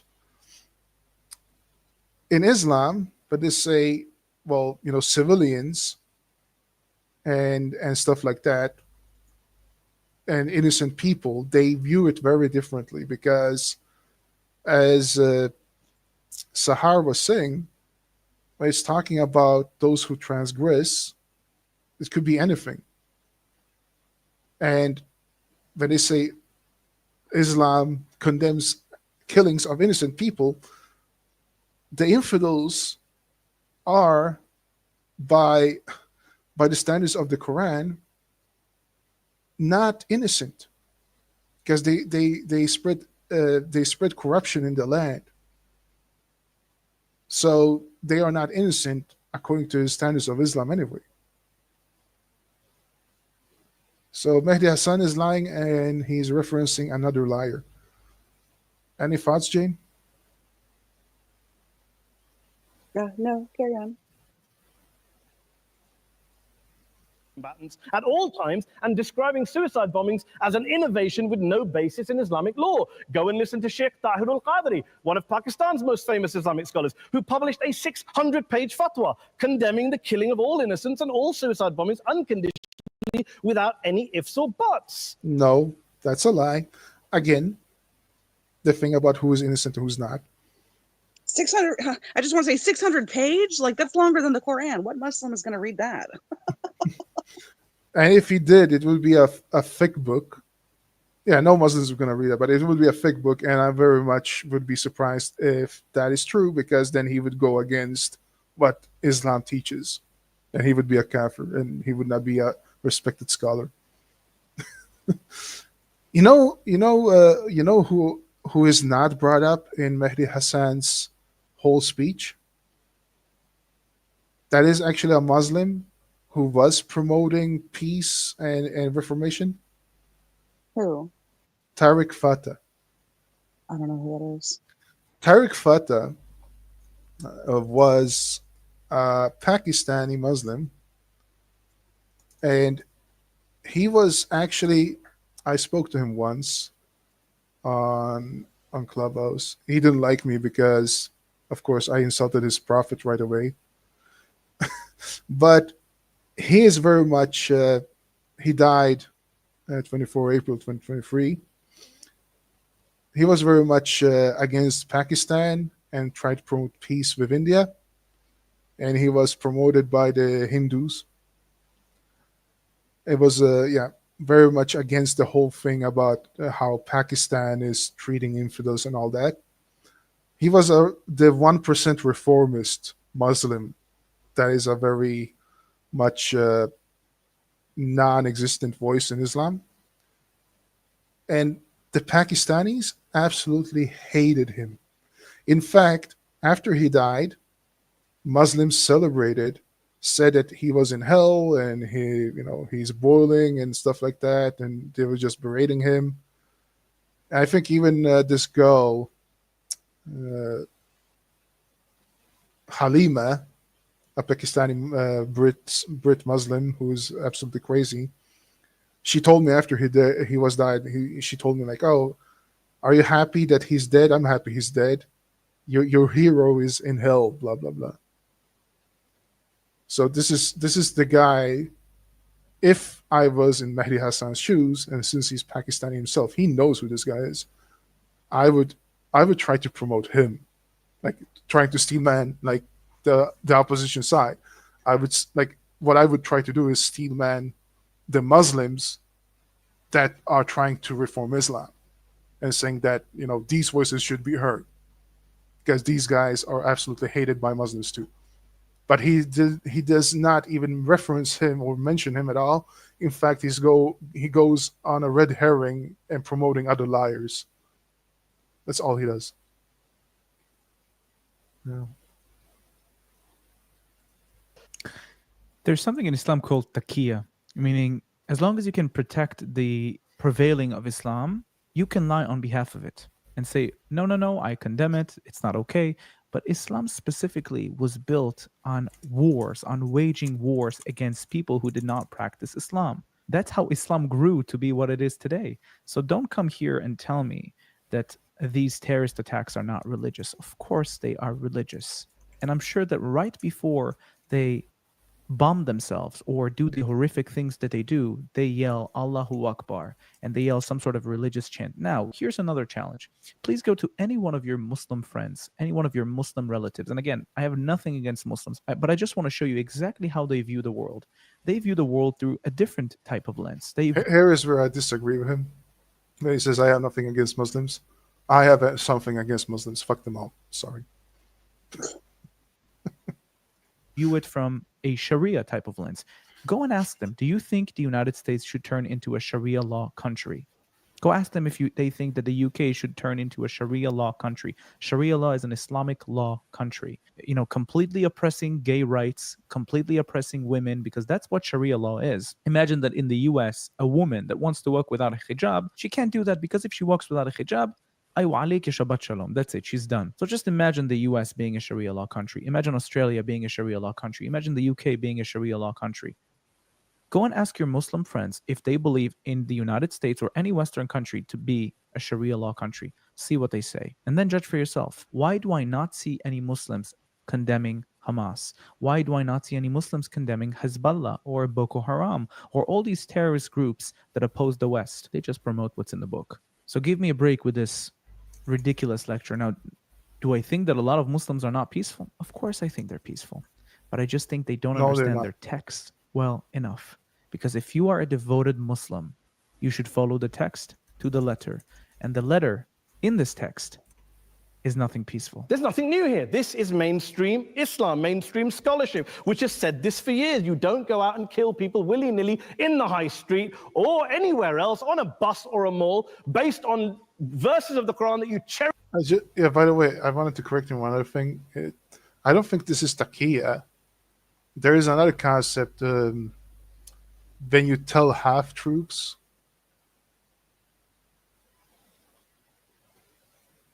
You know what? Like, it's not hiyal. It's still like a taqiyya, yeah. Yeah, it's more like a half-truth where you say half, like, or I don't know, like, you know what? Forget about it. Let's just call it taqiyya. It's easier. But yeah, I mean, according the legal term in Islam is hiyal for lying by omission. It just depends on the sect. In Shia Islam, it's taqiyya, and there's like 7 different types of taqiyya. Yeah. But Mehdi Hassan, I think, is a Sunni. Right. Yeah, I think it's Moruna. Mm. So taqiyya, deception, lying, kitman, say only part. Yeah, kitman. It's called kitman. Mm-hmm. Say only part of the truth, which very often results in a complete distortion of the actuality. Yeah, so I would call it kitman. Cherry-pick without any context, any understanding, any interpretation, or any commentary. Just to clarify, the Quran is not written in a chronological order. The Quran doesn't make sense in its order, meaning that you cannot take things into context. Yeah, I have to correct him again, but the Quran doesn't make sense no matter how you view it. No matter how you try to understand it, it doesn't make sense whatsoever. No. From any point. You can't. The Quran is not like the Bible, which is a story. They took a bunch of people that heard this story and heard this story and heard this story and combined according to amount of people saying, yes, this happened, this didn't happen. And they just combined and compiled this Quran based on different stories from different people. When you read the chapter that instructs you specifically to do things in the Quran, you can't tell me it's taken out of context. I didn't say it doesn't happen at all. I never said it didn't happen. I don't blame Islam. Yes, it's a very good point. And a lot of us are campaigning against that. And we're campaigning against it in the name of Islam. We're campaigning against it in the name of various interpretations of Islam. If you're campaigning against it on the name of Islam, then you're not a real Muslim. Islam precisely instructs you what you need to do to go to Jahannam. And Muhammad needs to be a role It's model for all Jannah. Muslims. So does that mean it's legitimate to marry a 6-year-old, just like Muhammad did with Aisha, his wife? But again, go and ask your Muslim friends if it is legitimate for a 50-plus-year-old man to marry a 6-year-old child. See what they say. Islam. Anne-Marie comes and scares us with her talk of Sharia law. I would like to see the book of Sharia law. It doesn't exist. People Okay, this is a lie. They're called fic books. Yeah, I mean, I've done this before, but this is Reliance of the Traveler.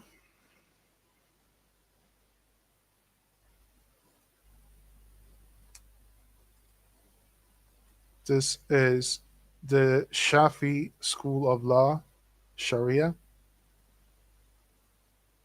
Okay. This is the Sharia manual, Reliance of the I Traveler. thought Alliance of the Traveler was some sort of like a comparison. It was inclusive of all the 4 schools. Yeah, yeah, it is. It is. But it's mainly Shafi, but basically no other schools disagree. Mm-hmm. They could be like some form of Disagree. cosmetics.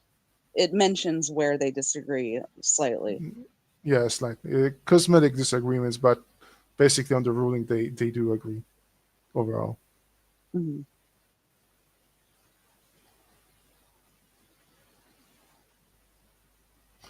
According to this school, a person is not morally obligated by Allah to do or refrain from anything unless the invitation of a prophet and what Allah has legislated have reached him.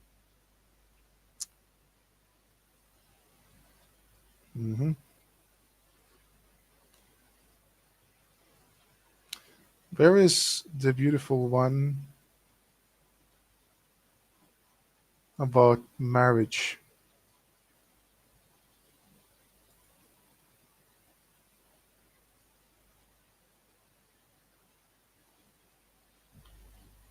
Uh,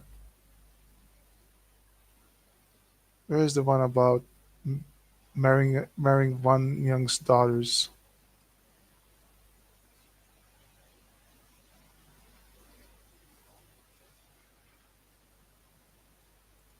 So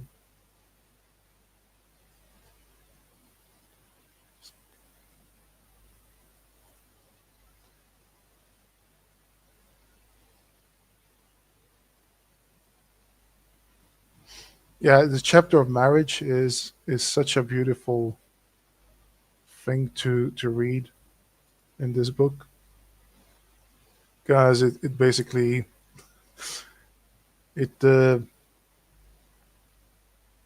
it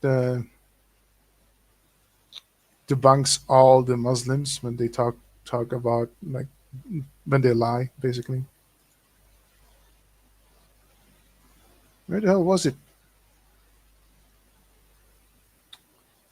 Where was it? Marrying one young's daughter.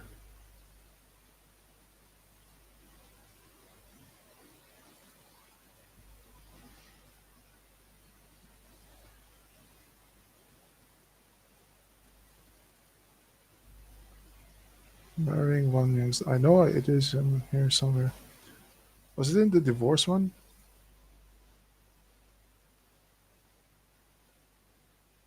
Should memorize. You just need to have a notebook. You Huh? just need to have a little notebook that you have with your notes. Yeah.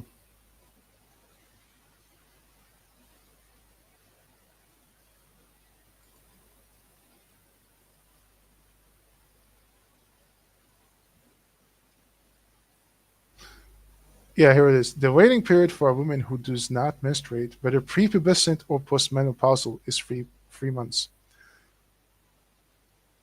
What was that? The waiting period for a woman who does not menstruate, whether prepubescent or postmenopausal, is 3 months. There you go.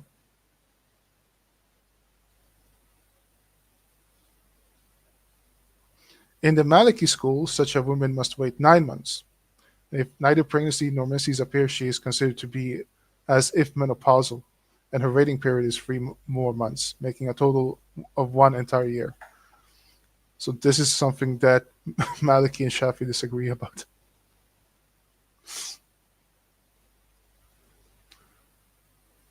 This is amazing.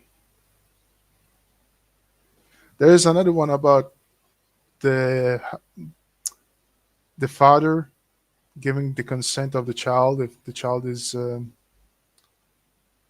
silent. But anyway, I digress. I want to be finished with Mehdi Hassan. People argue over what Sharia law is, and you empower the extremists by saying there is only one version. You empower them all. I don't believe you took any interruptions, Anne Marie, so I think you should stay there for a moment. Here's And again, you know, the Muslim 500, the one that I just read about the Palestine thing, they even, like in the Muslim 500, it says very clearly that 90% of Muslims are Orthodox Muslims and they follow the fiqh books of Shafi, Hanbal, of Hanafi, and Malik. So absolutely, if this is the norm, then what is extreme is the question. You know? Here's what we're dealing with. Here's what we're dealing with. We are dealing. I took your point. Here we are dealing with a 1400-year-old global religion, followed by 1.6 billion people in every corner of the world, a quarter of humanity, of all backgrounds, cultures, ethnicities. And yet the opposition tonight wants to generalize, stereotype, smear in order to desperately win this debate. And here's my question, if we're going to generalize and smear. If They are accurate, they're not generalizing, and they do not smear. It's a projection because what he does is generalizing, lying, and smearing. okay, people say yesterday's bombers, and we've got to be careful, there's a trial going on, were yesterday's attackers, motivated by Islam? Big debate. I don't believe they were. Let's say they Wait, were. what did he say? Did he slip up? There's a trial going on. Were yesterday's attackers, motivated by Islam? Big debate. I don't believe they were. Backgrounds, cultures, ethnicities. And yet the opposition tonight wants to generalize, stereotype, smear in order to desperately win this debate. And here's my question, if we're going to generalize and smear. If, okay, people say yesterday's bombers, and we've got to be careful, there's a trial going on, were yesterday's attackers, motivated by Islam? Big debate. Okay. So he just, I thought he slipped up and did a Freudian slip, but yeah. Believe they were. Let's say they were. Let's say Faisal Shahzad, the Times Square bomber, was motivated by Islam. Let's assume, for sake of argument, that Richard Reeves, the shoe bomber, was motivated by Islam. If Islam is responsible for these killings, if Islam is what is motivating these people, and Islam is therefore not a religion of peace, a religion of war, then ask yourself this question: why aren't the rest of us doing it? Why is it such a tiny minority of Muslims are in? Because the rest of you are doing it, the rest of you are promoting it, or the rest of you are being silent about it and pretending that it has nothing to do with Islam. And just like you did in the opening, Mehdi Hassan, you piece of shit, you made fun of it and mockery of it, that you have to apologize for other Muslims in the name of Islam. So yeah, you are part of it. Interpreting their religion in the way that the opposition claim they are. Let's assume there are 16,000 suicide bombers in the world. There aren't. Let's assume there are for the sake of argument. So it's There aren't. Again, Islamic terrorists since 9/11, 47,373 deadly terror attacks in the name of jihad, in the name of Islam. Just this week alone, or well, not this week, previous week, 199 killed. Well, he's right. There's not been suicide blasts last week. I wonder if we just made like a list of all the suicide bombing attacks, how many there would be. But the thing is with Muslim jihad is that they do shift their tactics. It's not always suicide blasts.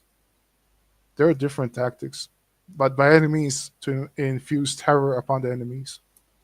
That is the goal.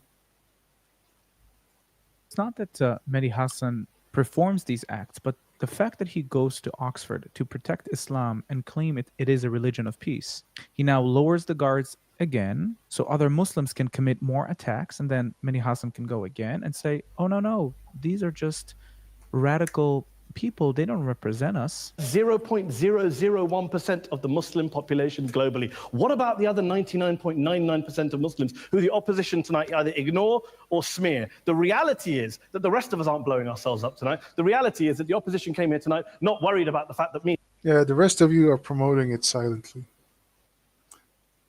How many Muslims does it take to turn a stable nation into shit? Takes about 5% of the population when you start seeing their problems. At 3%, they pretend like they are good Muslims. At 5%, they start demanding shit and start to be aggressing. At 10%, they will ask for independence from the state in enforcing Sharia. At 30%, they will try to take over the fucking country. So, no. And Adam might pull open our jackets and blow ourselves up tonight because we're followers of a warlike warrior religion which wants to take over Europe and Daniel's university. The issue is this. Okay, so these guys laugh about it. And remember, this was a couple of years back. But now, in the same house of Oxford, in the debate house, when they had this debate about Palestine and the son of Hamas, what's his name? Jane, what's his name? Son of Hamas.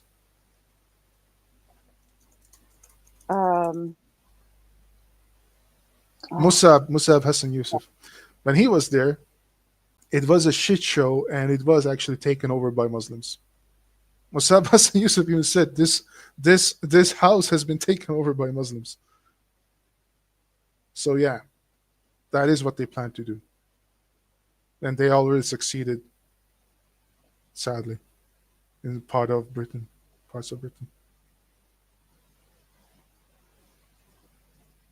The issue is this. Unless the opposition can tell us tonight, and Peter Atkins is here, one of our great atheist intellectuals, can tell us tonight, can answer this question tonight, why don't the vast majority of Muslims around the world behave as violently and aggressively as a tiny minority of politically motivated extremists? Then they might as well give up and stop pretending they have anything relevant to say about Islam or Muslims as a whole. Ladies and gentlemen, let me just say this. So again, he's painting a straw man and then say that your criticism is invalid. Well, it's not incumbent upon every individual in the Ummah anyway in the first place. Like, I mean, I have fiqh books that get into detail on this. It says as long as there is a portion of them that are committing jihad, then the rest of the community is justified. Unless a Muslim nation is attacked by infidels, then they have, like, every Muslim, right? Every capable Muslim, yeah. Right. Yeah, that's true. Yeah. And that's actually a good point, Jane, because it says so in the rules of the travel too, that part of the zakat, not jizya, zakat, should go to jihad. Right. By the small elite, the tip of the spear that waged jihad against the infidels. But and it's also saying that you should go and spread Islam into nations that are infidels and try to make them convert to Islam. Yeah, according to Ibn Kathir, spend your money in the cause of Allah means this is the portion of money of zakat that goes toward jihad. Yeah. To you, think about what the opposite of this motion is. If you vote no tonight, think about what you're saying the opposite of this motion is. That Islam isn't a religion of peace, it's a religion of war, of violence, of terror, of aggression. That the people who follow Islam, me, my wife, my retired parents, my 6-year-old child, that 1.8 million of your fellow British residents and citizens, that 1.6 billion people across the world, your fellow human beings, are all followers, promoters, believers in a religion of violence. Do you really think that? Yes, I do, and we have enough examples to provide, but you want to dismiss them. Like they are irrelevant, and you don't even want to apologize for them and acknowledge that this is because of your religion. Yes. Now, what he's trying to do here is just a fair tactic, kind of a bullying tactic, saying that if you really believe that we are all violent, what does it mean? Do you think we all want to hate you and subjugate you? Do you really think that? Do you really understand what you're saying? That you think that we are all violent? What does it mean? It means global war. Well, duh, we're already there or nearly there because of you fucks. Yeah. Globalize the Intifada means World War III. Do you really believe that to be the case? They say that in the Oxford Union, the most famous Yes. debate was in 1933 when Adolf Hitler looked out for the result of the King and Country motion, where they voted against fighting for King and Country. Again, Adolf Hitler. Like he wants to just, you know what? Since he referencing Adolf Hitler so much, here's the mustache map for you. Und deswegen kapiert er das nicht. Wir müssen die Dauer auf die Straße bringen. Wir müssen die Dauer zu den Menschen bringen. Wir müssen die Dauer in jedes Haus bringen. Wir müssen die Dauer überall hinbringen. Wir können keine Blockhütte im Wald bauen, wo wir Dauer draufschreiben. Und warten, bis irgendeiner sich verläuft. That's hilarious. Yeah. And Hitler was listening out for the result. Well, tonight, 80 years on, there are two groups of people around the world who I would argue are waiting for the result of tonight's vote. There are the millions of peaceful, non-violent, law-abiding Muslims, both in the UK, Europe, Asia, Africa, and beyond. Law-abiding, harboring criminals and promoting gang rapes. Law-abiding. Most Muslims, like all the Muslims, are in prison. Like all the prisons are overrun by Muslims these days. Law-abiding, really? You know, back on Clubhouse a few years back, I was listening to a debate between an ex-Muslim and a Muslim, and a guy came up because he was so mad that the ex-Muslim was schooling the Muslim. A guy came up after the debate, and he said after they kicked the ex-Muslim, I was listening. This was before I was known to be the Islamophobe from hell. He came up and said, "My father is a pious Muslim, and if he heard this guy speak the way he speaks, he wouldn't hesitate to kill him and go to prison for a couple of years." Law-abiding Muslims? Really? What is that? Who see Islam as the source of their identity, as a source of spiritual fulfillment, of hope, of solace. And there are the phobes, the haters, the bigots out there who want to push the clash of civilizations, who want to divide all of us. No, you want to push the clash of civilization by lying, and Mehdi Hassan has been doing so ever since October 7. He's been lying, manipulating, and smearing Jew hatred and anti-Semitism ever since. So he's not the one to talk about who's dividing who. And his fellow brothers in Islam who does it towards the infidels, he wants to run a front shielding them from criticism. Into them and us and ours and their. It is believed that about 10% of all Muslims are jihadis. If we have 1.8 billion Muslims, that means that 180 million Muslims worldwide support jihad. The rest are not really understanding what their book stands for. The people who read the book word for word know exactly that it instructs people to commit jihad. But what Mehdi Hassan is doing right here is, it's called taqiyya. Taqiyya allows him to lie on behalf of Islam, to claim it is a religion of peace. He can say that a small fraction commits these terror attacks, but I can give you a statistical fact that will blow your mind. Since 9/11 until today, 46,000 terrorist attacks that took place in 70 countries were committed by radical Muslims. These Muslims were promised to go to Jahannam. And hey, it makes sense. If my book... He said 46,000. This was a month ago. I don't know, maybe he had old data, But if it's true that it went from 46,000 to 47,373 in 1 month, then that's a lot of terror attacks. So 1,000 terror attacks in 1 month. Amazing. It just keep piling up, piling up, piling up.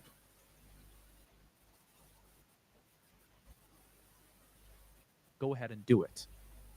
In order to go to heaven instead of going to the boiling hell, I will do it because I strongly believe that my afterlife is going to be absolutely amazing. Thank you for watching this video. Don't forget to like. Okay. Thank you, Sahar. I want to show something else.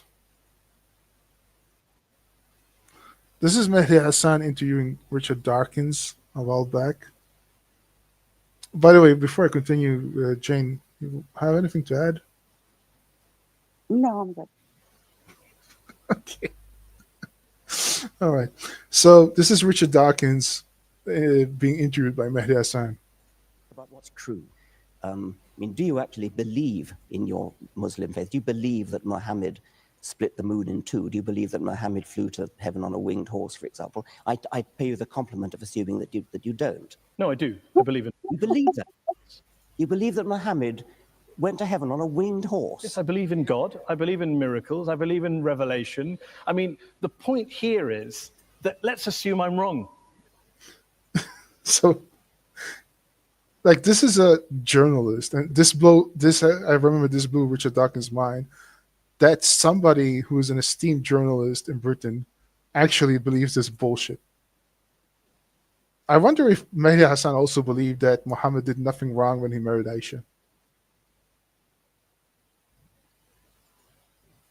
Richard, I'm Yeah, wrong. let's. Let's assume I'm wrong. I'm wrong. I'm happy to concede that, Richard. I'm happy to concede it. I'm wrong. All religions are wrong. God does not exist. We're all mad. I care about what's true. I'm an educator, I'm a scientist, and I want people to understand the truth about the universe in which they live. That's what I care about. And I regard religion as a distraction, and in some cases a pernicious distraction from true education, which I love and value the way you value and love your God. Can you not do both? Well, so long as they don't always a contradict divide, each other. Richard. As long as they There's always don't this divide. contradict each other. But if you actually believe Muhammad flew to heaven on a winged horse, that's an anti-scientific belief. And that could be wrong. But that it bloody doesn't- well is wrong. But I that mean, doesn't change. yeah. That doesn't change. How do you know it's wrong? Oh, come on.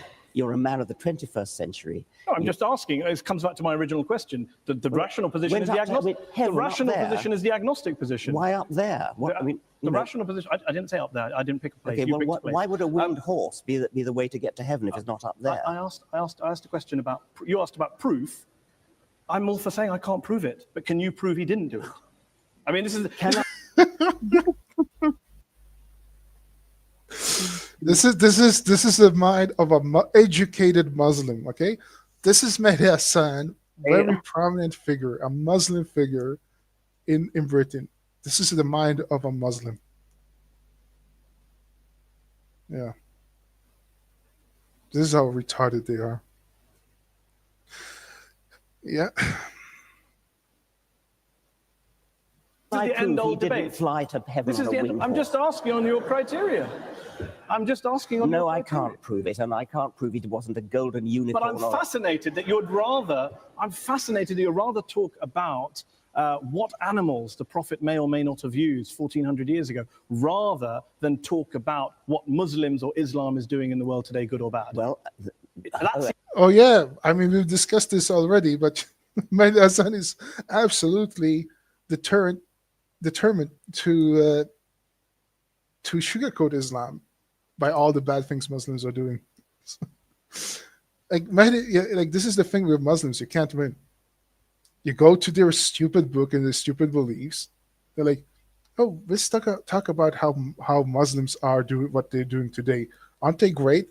And you're like, "No, they fucking suck." How do you know they suck? Well, because their religion is stupid. How do you know it's stupid? Well, do you believe in this shit? Well, let's not talk about that. Let's talk about Muslims today. Yeah. Yeah.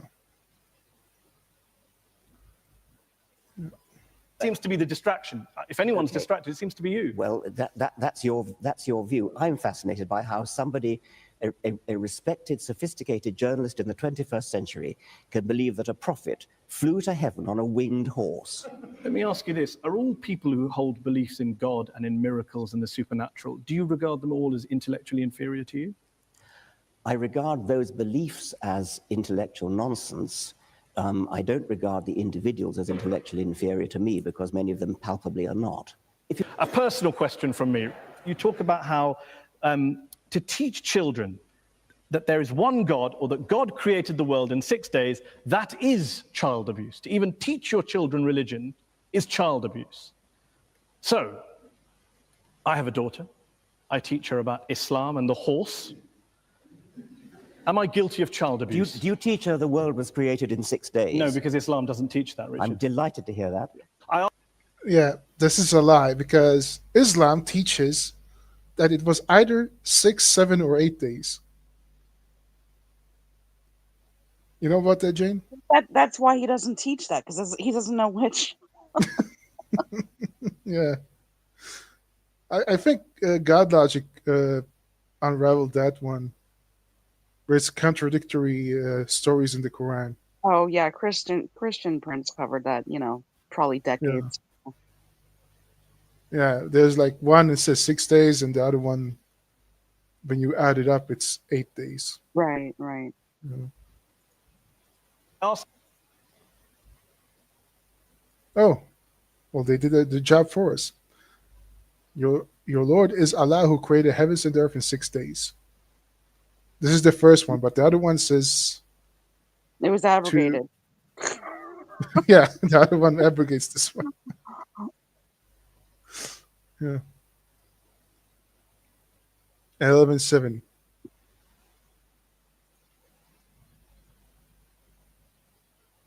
Wait, which one was? This is 25:50. Which one was 11:7? Yeah, 6 days. Okay.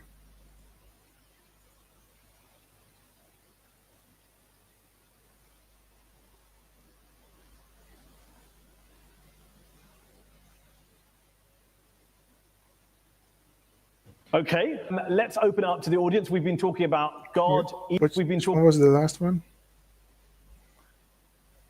He mounted throne. Okay. Man, come on.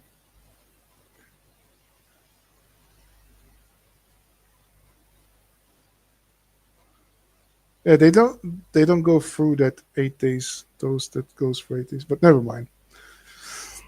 Okay, let's open up to the audience. We've been talking about God, evil, war, terrorism, bringing up your children, living a good life, religion and happiness, science. By the way, he asked a question that was not addressed. I just want to say that if you have a daughter and you coerce her into believing that wearing a burqa is good for you because you get favors of Allah, then you're doing child abuse. And that's not even going with that Islam allows child marriage. Just the fact that you groom your children into believing that in order for you to be valid in Allah's eyes as a woman, you need to cover your hair at the age of 6 is disgusting. This is religion. Who would like to answer the first question? Yes, you. If the Almighty God appears suddenly on the cloud or on the earth or part of the universe, what is your reaction? Are you going to believe or are you going to go against him? What would it take for you to believe in God, not just miracles? Yeah, I mean, popping his head through the clouds. Yeah, that's the thing I've worried about a lot. Obviously, It would do wonders for the book. Would the world be a better place if religion disappeared tomorrow? yes. Despite all the good things we discussed, you recognise. It does make me chuckle that you mock me for believing in a prophet. Yeah, I would just say if Islam disappeared tomorrow, the world would be a better place. I advocate for the Mars plan by Elon Musk for all Muslims. I think let Muslims set up a colony on Mars. I think that would be a great thing. prophet that flies into a heaven, but you believe in lots and lots of universes that you can't show me, prove to me, test to me in a lab, as a basis of getting out of believing in a God and a prophet? I'm astonished that you should compare the two. I'm comparing the lack of evidence for the two. Well, you cannot use your own intuitive common sense in order to diss physics. I mean, if you could do that, we wouldn't need physicists. I mean, they are very sophisticated people. They do mathematics. But there are physicists like Paul Davies who have dissed the multiverse theory as being nonsense. Well, Paul Davies would rather take the view that there's something mysterious in the origin of the universe. And that's another perfectly respectable physicist's view. Steven Weinberg, the Nobel Prize-winning physicist. It's respectable if a physicist holds a view about mystery in the universe, but not if anyone else holds it. If we're talking about the origin of the universe, that is a problem in physics, yes. Let's end with a couple of quick questions. If, as Christopher Hitchens, the late Christopher Hitchens wrote, religion is ineradicable, and as you put it, harder to get rid of than smallpox, doesn't this basically mean that whatever motivations you have, no matter how passionately you're driven and love for the truth, you are essentially wasting your time? I would never admit to wasting my time trying to propagate the truth, and I think I can claim a modicum of success with the people that I've read my books, the people who've attended my lectures. It's a doctrine of despair to say that we're stuck with religion for all eternity. The religions of ancient Greece and ancient Rome and the Vikings are all dead. Nobody believes in Jupiter or Thor anymore. And I have great hopes that the same is going to be true of... And as you put it, harder to get rid of than smallpox, ineradicable, and as you put it... Physics, yes. Let's end with a couple of quick questions. If, as Christopher Hitchens, the late Christopher Hitchens wrote, religion is ineradicable, and as you put it, harder to get rid of than smallpox, doesn't this basically mean that whatever motivations you have, no matter how... So this is bullshit because it is absolutely necessary to counter Islam, because Islam is nothing but lies and deception within politics, and trying to push their way into every fabric of society. And to speak the truth about it is a necessity. So what Mehdi Hassan is doing the general term of religion, talks about, well, you speak about all religions are bad and you cannot get rid of religion, so why try? Now, again, I have no problem criticizing other religions as well. But Islam is the number one religion that needs to be criticized, especially today. And I think the world will be a better place without it. Any thoughts, Jane? Yeah, agree. What you up to, Jane? What are you doing? You just... I mean, I'm doing some work in the background. Some other stuff. Okay. I'm about to close up. We've been here for 2.5 hours. So do you have any last comments? No, not really. All right. Okay, well, thank you all for watching. Those who watched, not many of you, but thank you anyway. And if you're a Muslim watching, you could have taken the chance of coming up and telling us why we're wrong. And of course, you never did. And therefore, Islam will be done and the Islamophobes prevail. We're weak, we're strong. Allahu khara. I'm not even going to play a song, to be honest. I feel like I'm tired. So, till next time, take care. All right. Have a good one.